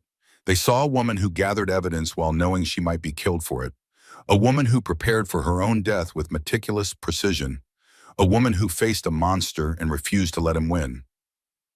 They saw a hero. Ladies and gentlemen of the jury, the prosecutor said in her closing argument, Eleanor Hartwell could not escape her marriage alive. The prenup made sure of that. The isolation made sure of that. The danger she faced every day made sure of that. She paused, letting the words settle. But she was not powerless. She used the tools she had, her intelligence, her resources, her determination. And she made sure that even in death, she would speak the truth. The prosecutor held up a photograph of Eleanor, the one from her office, the one where she was laughing at something off camera. This woman knew she might die, and she chose to spend her final weeks building a case that would destroy the man who killed her. That is not paranoia. That is not hormones. That is bravery. She turned to face the jury directly. Give Eleanor Hartwell the justice she died for. The deliberation took 3 hours. Guilty on all counts. First-degree murder of Eleanor Hartwell. Second-degree murder of Marcus William Bennett. Armed robbery resulting in death. Identity fraud. Financial fraud. Wire fraud. Conspiracy. The list went on and on. Sentencing. Life without parole. No possibility of release. Derek Sloan was led away in orange shackles, his wrists and ankles chained together. He did not look at anyone, did not speak. The charming con man had nothing left to say. Richard Hartwell addressed the press on the courthouse steps. My daughter Eleanor was the bravest person I have ever known. She faced a monster alone. She documented his crimes knowing he might kill her for doing so, and she arranged for justice from beyond the grave. His voice caught for a moment. He steadied himself. Today is not a victory. Victory would be having my daughter back, having my granddaughter back. Today is just justice. Cold, necessary, not nearly enough. He looked at the sky as if speaking to someone the cameras could not see. But it is what Eleanor fought for, and I will spend the rest of my life honoring her memory. That night, Sam sat alone in her apartment and watched the news coverage. The verdict, the sentencing, Richard's statement, the legal experts analyzing what it all meant. She poured herself a glass of wine, Eleanor's favorite, a French Burgundy that she could not really afford, but bought anyway. She raised the glass toward the television screen, where Eleanor's photograph filled the frame. You did it, Ellie. You actually did it.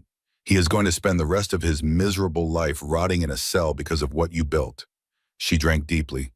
I am so proud of you, and I miss you so much it feels like someone carved out part of my chest. Tears rolled down her cheeks, mixing with the wine. But I am going to keep going. Just like you asked. I am going to take care of your parents and run your foundation and tell your story to everyone who will listen. She finished the glass, poured another. And someday, when this hurts a little less, I am going to go to Italy, like you always told me to. I am going to eat too much pasta and drink too much wine and think about you every single day. She raised the second glass. To you, Ellie, to the fighter, to the friend, to the best person I have ever known.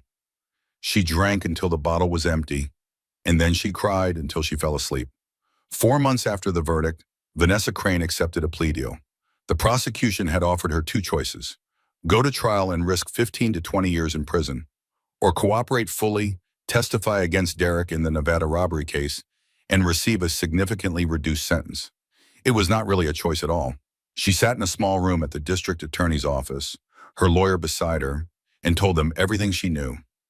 How she had met Derek at an art gallery opening 3 years ago. How he had charmed her with his sophistication and his wealth and his attentiveness. How he had told her his marriage was over.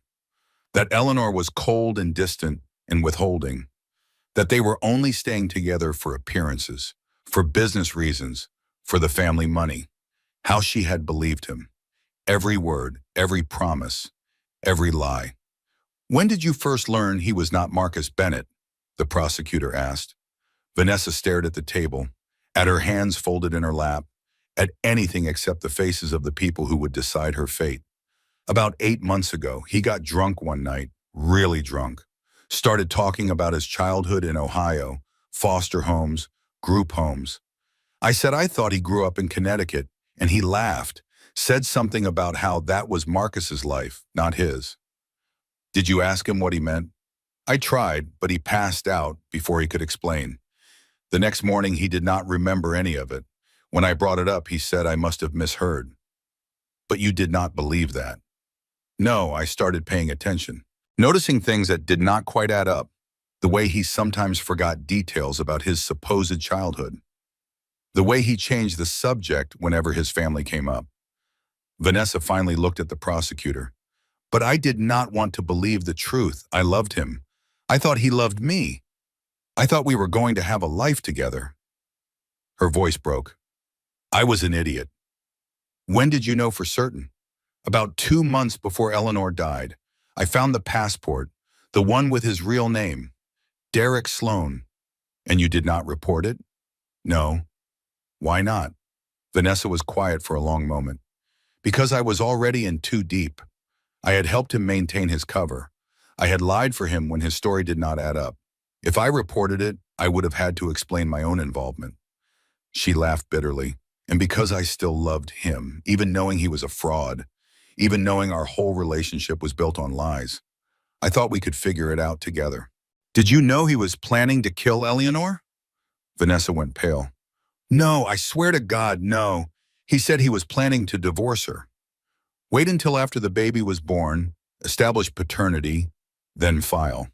He said his lawyers were working on breaking the prenup. But you knew something was wrong. I knew he wanted her gone. I knew he resented her. I knew he was frustrated that the baby complicated his plans. She buried her face in her hands. But I did not think he would kill her. I did not think he was capable of that. He had already killed someone, Ms. Crane. Marcus Bennett. You knew that by then. I did not know for certain. I suspected. But I told myself there had to be another explanation. She looked up, tears streaming down her face.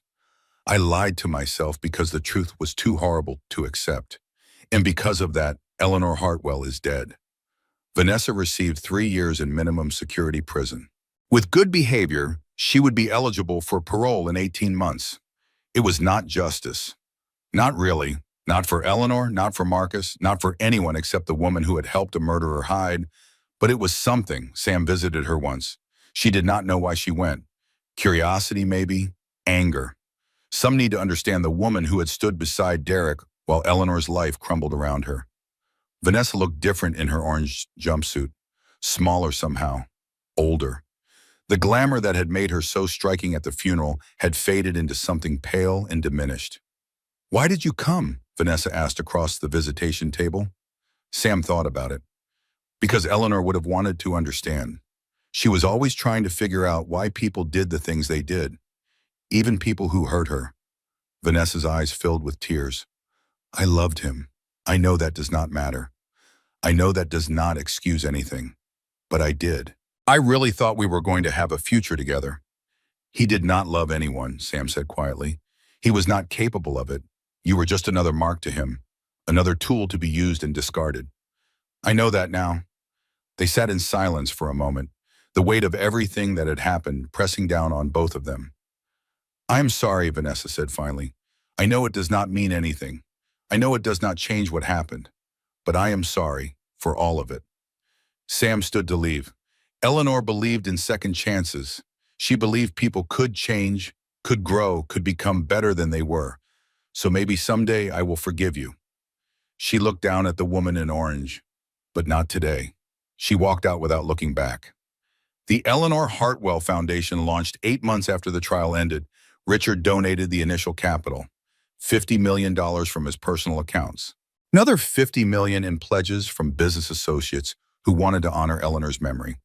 The mission was simple: help women trapped in fraudulent marriages, provide legal resources to untangle the lies, offer financial support to rebuild their lives, create a network of survivors who could support each other through the hardest parts of starting over. Sam was named executive director. She had quit her job at the hospital the day after the verdict, moved into the office space Richard had purchased in the city, threw herself into the work with a dedication that bordered on obsession. It was the only way she knew how to grieve. The first grant went to a woman named Maria Gonzalez. She had been married for 15 years to a man she thought was a successful businessman. She had 2 children with him. She had built a life around him. Then she discovered he was already married, had been the whole time. He had another family in another state, another wife who did not know Maria existed. Everything she thought she knew was a lie. Maria used the foundation grant to hire a lawyer who specialized in complex divorce cases, to move into an apartment she could afford on her own, to start therapy for herself and her children. She sent Sam a letter 3 months later. The money helped, of course it did, but that was not the most important thing. The most important thing was knowing I was not alone, that someone believed me, that what happened to me was real and wrong and not my fault. Eleanor Hartwell saved my life, and I did not even know her. Sam framed the letter and hung it on her office wall, the first of what would eventually be hundreds. Richard threw himself into the foundation with the same intensity he had brought to building his business empire. He attended every board meeting, reviewed every grant application personally, spoke at fundraisers and awareness events and legislative hearings where he advocated for better protections for fraud victims. It did not bring Eleanor back. Nothing could do that. But it gave him something to do with the rage and grief that threatened to consume him. Something constructive, something meaningful. "Eleanor did not want me to destroy myself," he told Catherine one evening as they sat in the garden she had loved. "She did not want me to spend whatever time I have left drowning in anger and sorrow." "How do you know what she wanted?" "Because I knew her, because she was my daughter, because she spent her last weeks building something to help other people instead of wallowing in her own tragedy." He reached for Catherine's hand. That is who Eleanor was, a builder, a helper, someone who saw a problem and tried to fix it, even when fixing it cost her everything. Catherine squeezed his fingers. "Then we keep building, in her name, for her memory." "Yes," Richard said, "that is exactly what we do."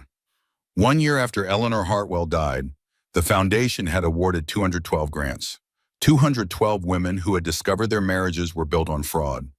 212 families shattered by deception. 212 new beginnings made possible by Eleanor's legacy. The foundation had grown beyond anything Richard had imagined. Offices in 4 cities, a staff of 35 full-time employees, partnerships with law firms and counseling centers and domestic violence organizations across the country. They had a waiting list now, more applications than they could fund, even with Richard's continued donations. Other philanthropists had started contributing, inspired by Eleanor's story and moved by the work being done in her name. The office itself occupied a renovated building on the Hartwell estate, built where Eleanor's nursery had once been. Richard had insisted. He wanted the foundation to have roots in the same ground where his daughter had planned for her child's future. The pink walls were gone. In their place, floor-to-ceiling windows that flooded the space with natural light. Open floor plans that encouraged collaboration. A garden courtyard where staff and clients could find moments of peace. Sam sat at her desk in the corner office, Eleanor's handwritten letter framed on the wall beside her computer. A reminder of why she was here. A touchstone when the work became too heavy. A young woman sat across from her, 29 years old, two small children, a husband who turned out to have another family she knew nothing about. Jennifer had found out 3 months ago when her husband's other wife called her and screamed at her and accused her of being the homewrecker, when Jennifer had no idea the other woman even existed. Her entire life had collapsed in a single phone call. I did not know, Jennifer said, her voice trembling. For 6 years, I had no idea. He traveled for work. That is what he told me. Business trips, conferences, client meetings. Sam handed her tissues, listened without interrupting. She had learned that listening was often more valuable than any advice she could offer. When I found out, I thought I was losing my mind. I kept thinking I must have missed something. Some sign, some clue. How could I have been so stupid? Sam shook her head slowly. You were not stupid. You trusted someone who betrayed that trust. That is not your failure, that is his. But how do I explain that to my children? How do I tell them their father is not who they thought he was?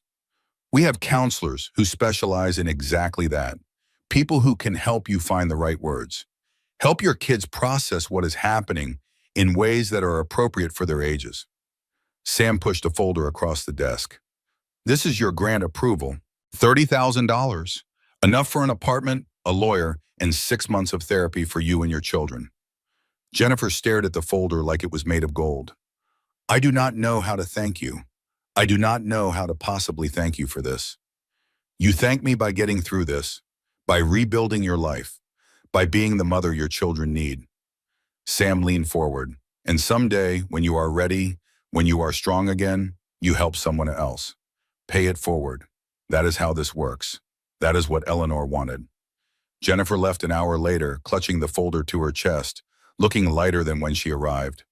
Sam sat alone in her office for a long time afterward, looking at Eleanor's letter, thinking about all the women they had helped and all the women they still could not reach.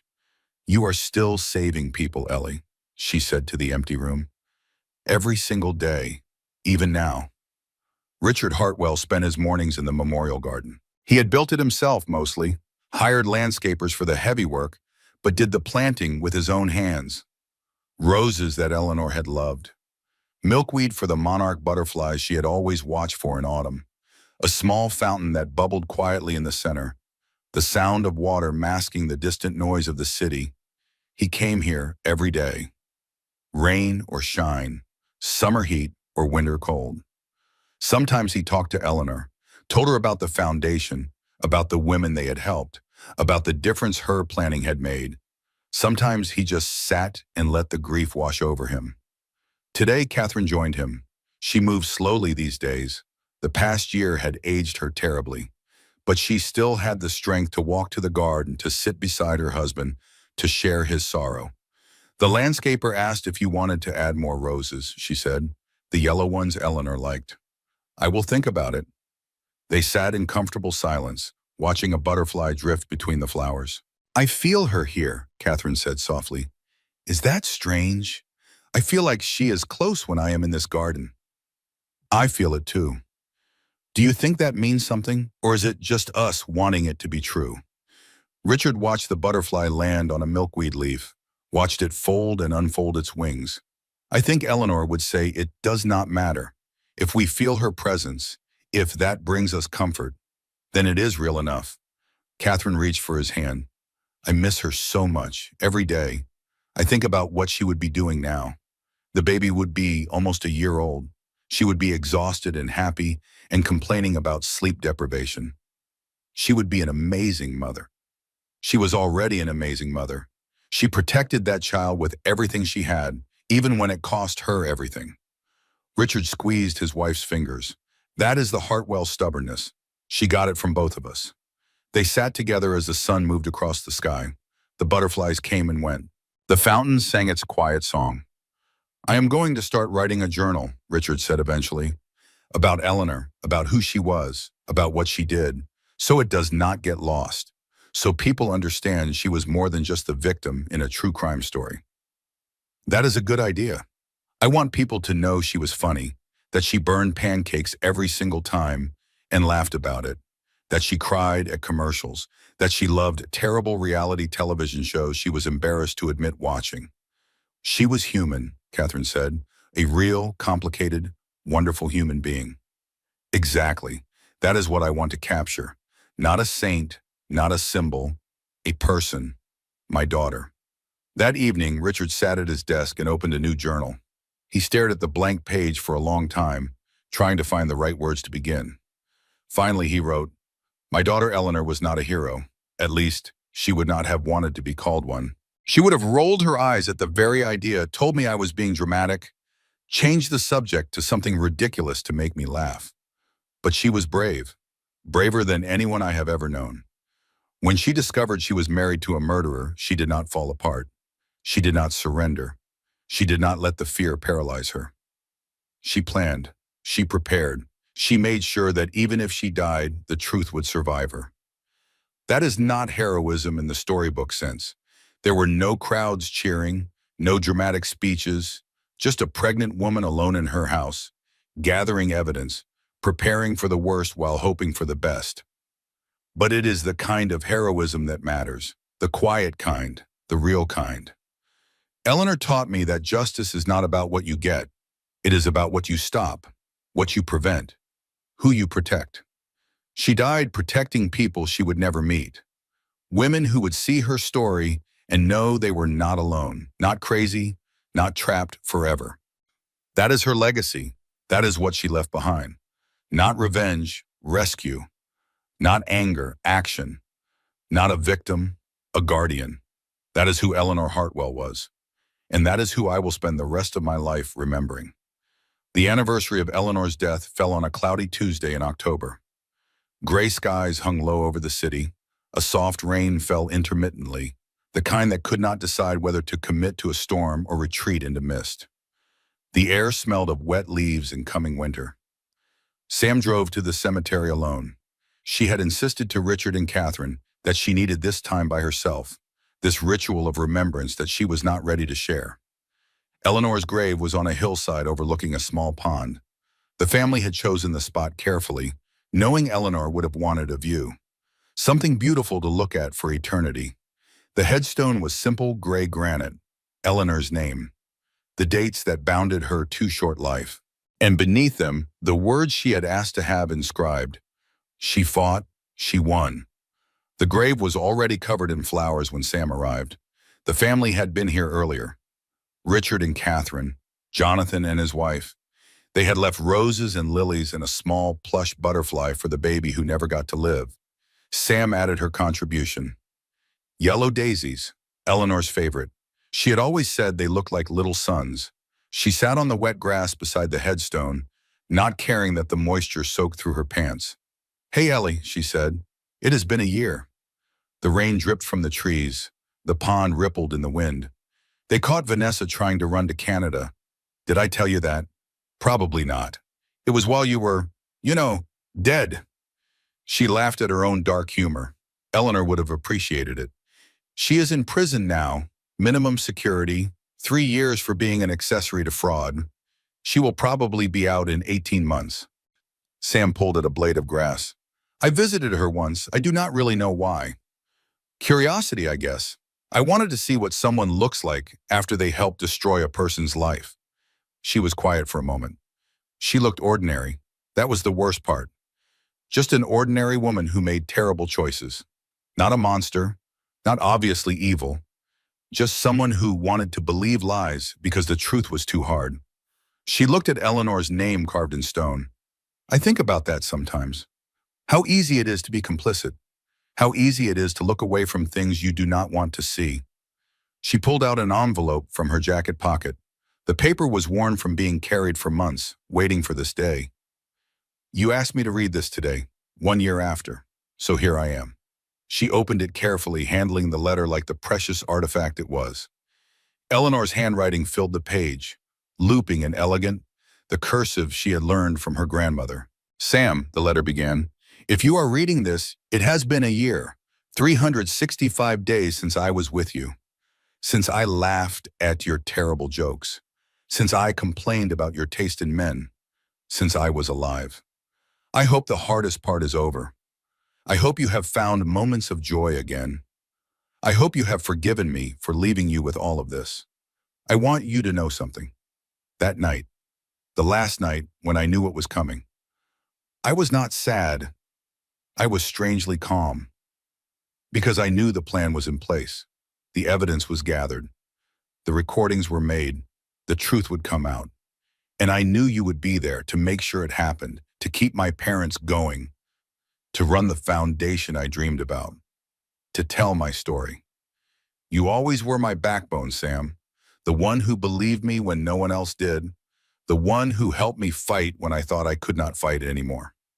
So here is my final request. The last thing I will ever ask of you. Live. Not for me, for you. Fall in love again. I know you think you are too old, but that is ridiculous, and you know it. You are 33, not 90. Open your heart to someone who deserves it.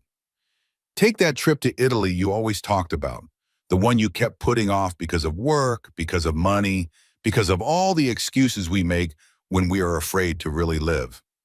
Eat the pasta, drink the wine, stand in front of the David and cry because it is beautiful and you are alive to see it. Let yourself be happy. Please, I am begging you. Do not let Derek take 2 lives. Do not let grief be his final victory. I loved you. I love you still. And I will be watching, probably judging your wine choices. Forever your friend, Ellie. Sam laughed through the tears streaming down her face. You are definitely judging my wine choices. I had a $15 bottle last week that you would have thrown across the room. She folded the letter carefully, tucked it back in the envelope. I booked the Italy trip, by the way, next month. Florence and Rome and the Amalfi Coast. 3 weeks of doing nothing but looking at beautiful things and eating too much. She wiped her eyes. And I met someone. His name is David. He is a high school teacher. History, which you would tease me about because I barely passed history in college. She smiled. He is kind, patient. He makes me laugh. He knows about you, about what happened, and he does not try to fix me or rush me through my grief. He just lets me feel what I feel. I think you would like him. I think you would approve. The rain had stopped. A patch of blue appeared in the gray clouds. I'm going to be happy again, Ellie. I can feel it starting. There are moments now, little spaces between the sadness, where I actually feel joy. It feels like betrayal sometimes, like being happy means forgetting you. But I know that is not what you wanted. You wanted me to live, really live, not just go through the motions. So that is what I am going to do. She stood, brushing wet grass from her clothes. I will come back next year, and the year after, and every year until I am too old to climb this hill. I will tell you about Italy, about David, about all the women the foundation is helping. I will keep your memory alive, not as a tragedy, as a triumph. A butterfly drifted past, monarch, orange and black. It should not have been there. The migration was over, the season too late. It landed on Eleanor's headstone, rested there for a moment, wings slowly opening and closing. Then it lifted off and flew toward the sun, breaking through the clouds. Sam watched it go. Show off, she murmured. You always had to have the last word. She turned and walked back toward her car. The cemetery was peaceful now. The rain had washed everything clean. Behind her, the flowers on Eleanor's grave swayed in the breeze. The headstone gleamed with moisture. And somewhere, in some way that could not be explained, a presence lingered, watching, approving, finally at peace. 3 years later, the Eleanor Hartwell Foundation had become one of the largest victims' rights organizations in the country. 1,200 grants awarded, 4,000 women helped directly, 27 states with active programs providing legal assistance, counseling, and financial support to fraud victims. The story had been told and retold. Documentaries had won awards. Books had become bestsellers. A feature film had earned 3 Academy Award nominations, including Best Picture. Eleanor Hartwell had become a symbol, an icon, a name that meant something. But to the people who had known her, she was still just Ellie, the woman who laughed too loud at her own jokes, who burned pancakes every single Saturday morning and never learned to cook them properly. Who could not pass a bookstore without buying something she would probably never have time to read? The woman who was kind and complicated and perfectly imperfect. The woman who had been brave when bravery seemed impossible. Richard and Catherine celebrated their 42nd wedding anniversary that autumn. A small party at the estate, family and close friends, good wine and better company. They danced in the garden Eleanor had loved, slow and careful, the way people dance when they have been together so long, they move as one. She would have been 35 this year, Catherine said quietly. I know. The baby would be 3, starting to talk in sentences, asking why about everything. I know. Do you think about it? What their lives would have been like? Richard pulled his wife closer. Every day, but I try not to dwell on it. Eleanor would not want us living in what might have been. She would want us here, present, living the life we have. She was always better at that than me, being present. She learned it from you. Catherine laughed softly. I do not know about that. I do. You taught her to appreciate small moments, beautiful things, the pleasure of an ordinary Tuesday when nothing special happens and everything is okay. That sounds like something she would say. It is. She told me once, a few years before everything happened. She said you taught her that happiness is not a destination. It is noticing when you are already there. Catherine wiped her eyes. I miss her so much. I know, me too, every single day. They swayed together under the autumn stars. The music played softly from speakers hidden in the garden. The butterflies had gone south, but their flowers remained, waiting for spring. Sam stood at the edge of the garden, watching the celebration. She had come a long way in 3 years. Italy, twice. Paris, once. A new apartment in the city that felt like home. David beside her, his hand warm in hers. They were married now. Small ceremony at the courthouse, family and close friends only. Eleanor would have teased her about not having a big wedding, but would have understood.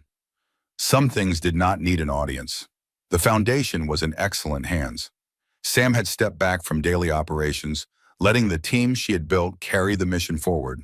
She still served on the board, still reviewed major grants, still kept Eleanor's vision alive. But she had learned to have a life beyond the work, just like Eleanor had asked.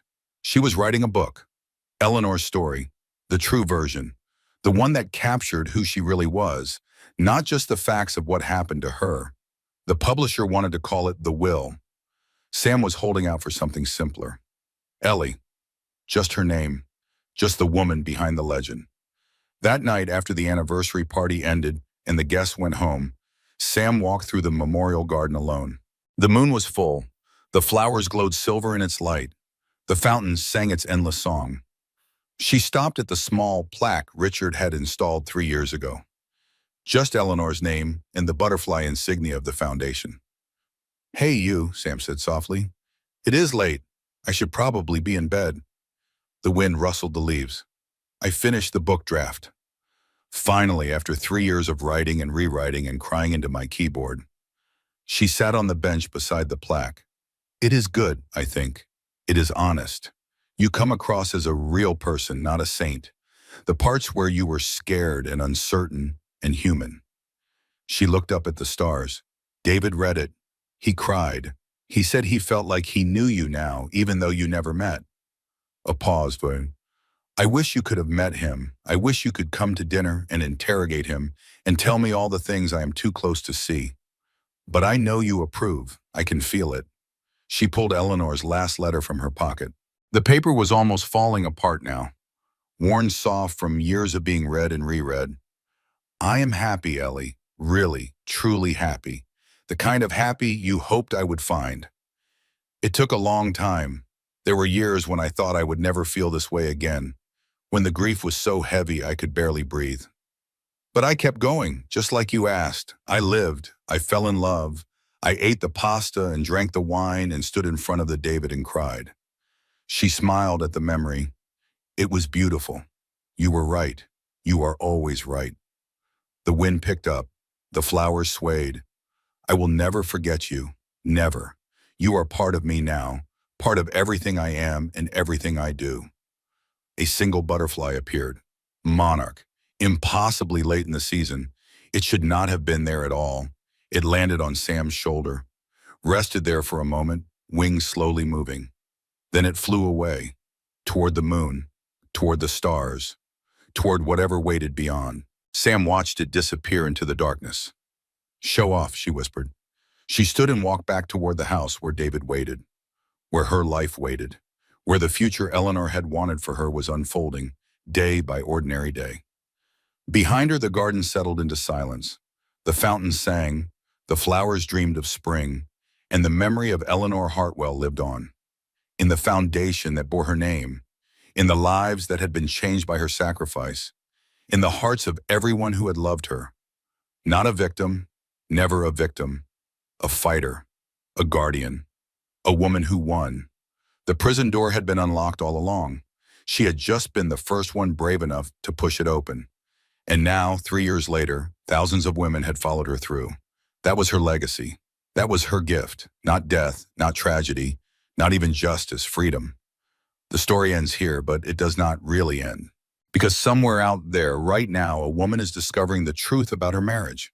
She is finding the hidden accounts, the secret phone, the other life her husband has been living. She is feeling that terrible, crushing weight, the loneliness, the fear, the certainty that she is trapped forever. But then she hears about Eleanor Hartwell. She reads the book. She watches the documentary. She learns what is possible. And she realizes something that changes everything. She is not alone. She is not crazy. She is not trapped. There is help. There are resources. There are people who have walked this path before and survived to tell the tale. She picks up the phone. She calls the foundation. She takes the first step on a journey that will eventually lead her back to herself. And somewhere, somehow, Eleanor smiles. Because this is what she wanted, not revenge, not punishment, rescue. One woman at a time, one story at a time, one courageous step at a time. The foundation continues to grow. The work continues to matter. The legacy continues to live. And the butterflies keep coming to the garden. Every spring, every summer, every fall, they land on the flowers Eleanor loved. They drift through the air she breathed. They carry something of her with them. Memory, love, hope, the things that cannot be destroyed, the things that last forever, the things that make the fight worthwhile. So this is not goodbye. This is not an ending. This is just the beginning. For every woman who reads this story and recognizes herself, for every survivor who needs to know it is possible, for everyone who has ever felt trapped and alone and powerless, you are not alone. You are seen. You are believed. You are worthy of rescue. And somewhere out there, Eleanor Hartwell is watching. She is cheering you on. She is believing in you. Even though she never met you, even though she never knew your name, she fought for you. She died for you. She made sure there would be help waiting for you, because that is who she was. A mother who never got to hold her child, a daughter who broke her parents' hearts, a friend who left behind letters to guide the ones she loved, a woman who refused to be silenced, a woman who spoke from beyond the grave, a woman who won, and you can win too. The door is unlocked. It has always been unlocked. Push it open, walk through, live. And that is the story of Eleanor Hartwell, a woman who turned her darkest moment into her greatest victory. If this story moved you, if you felt your heart racing during those revelations, if you found yourself cheering for Eleanor from beyond the grave, then I have a small favor to ask. Hit that subscribe button and tap the bell so you never miss another story like this one. Drop a comment below and tell me what hit you the hardest. Was it the red dress at the funeral? The DNA reveal? Or Eleanor's final letter to her best friend? I read every single comment, and I love hearing what resonates with you. Share this story with someone who needs to hear it. Maybe a friend going through a difficult time. Maybe someone who needs to know that even in the darkest situations, there is always a way to fight back. And if you have not already, give this video a thumbs up. It helps more people find these stories, and it lets me know you want more content like this.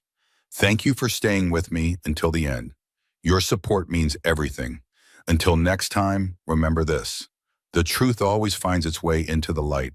Always.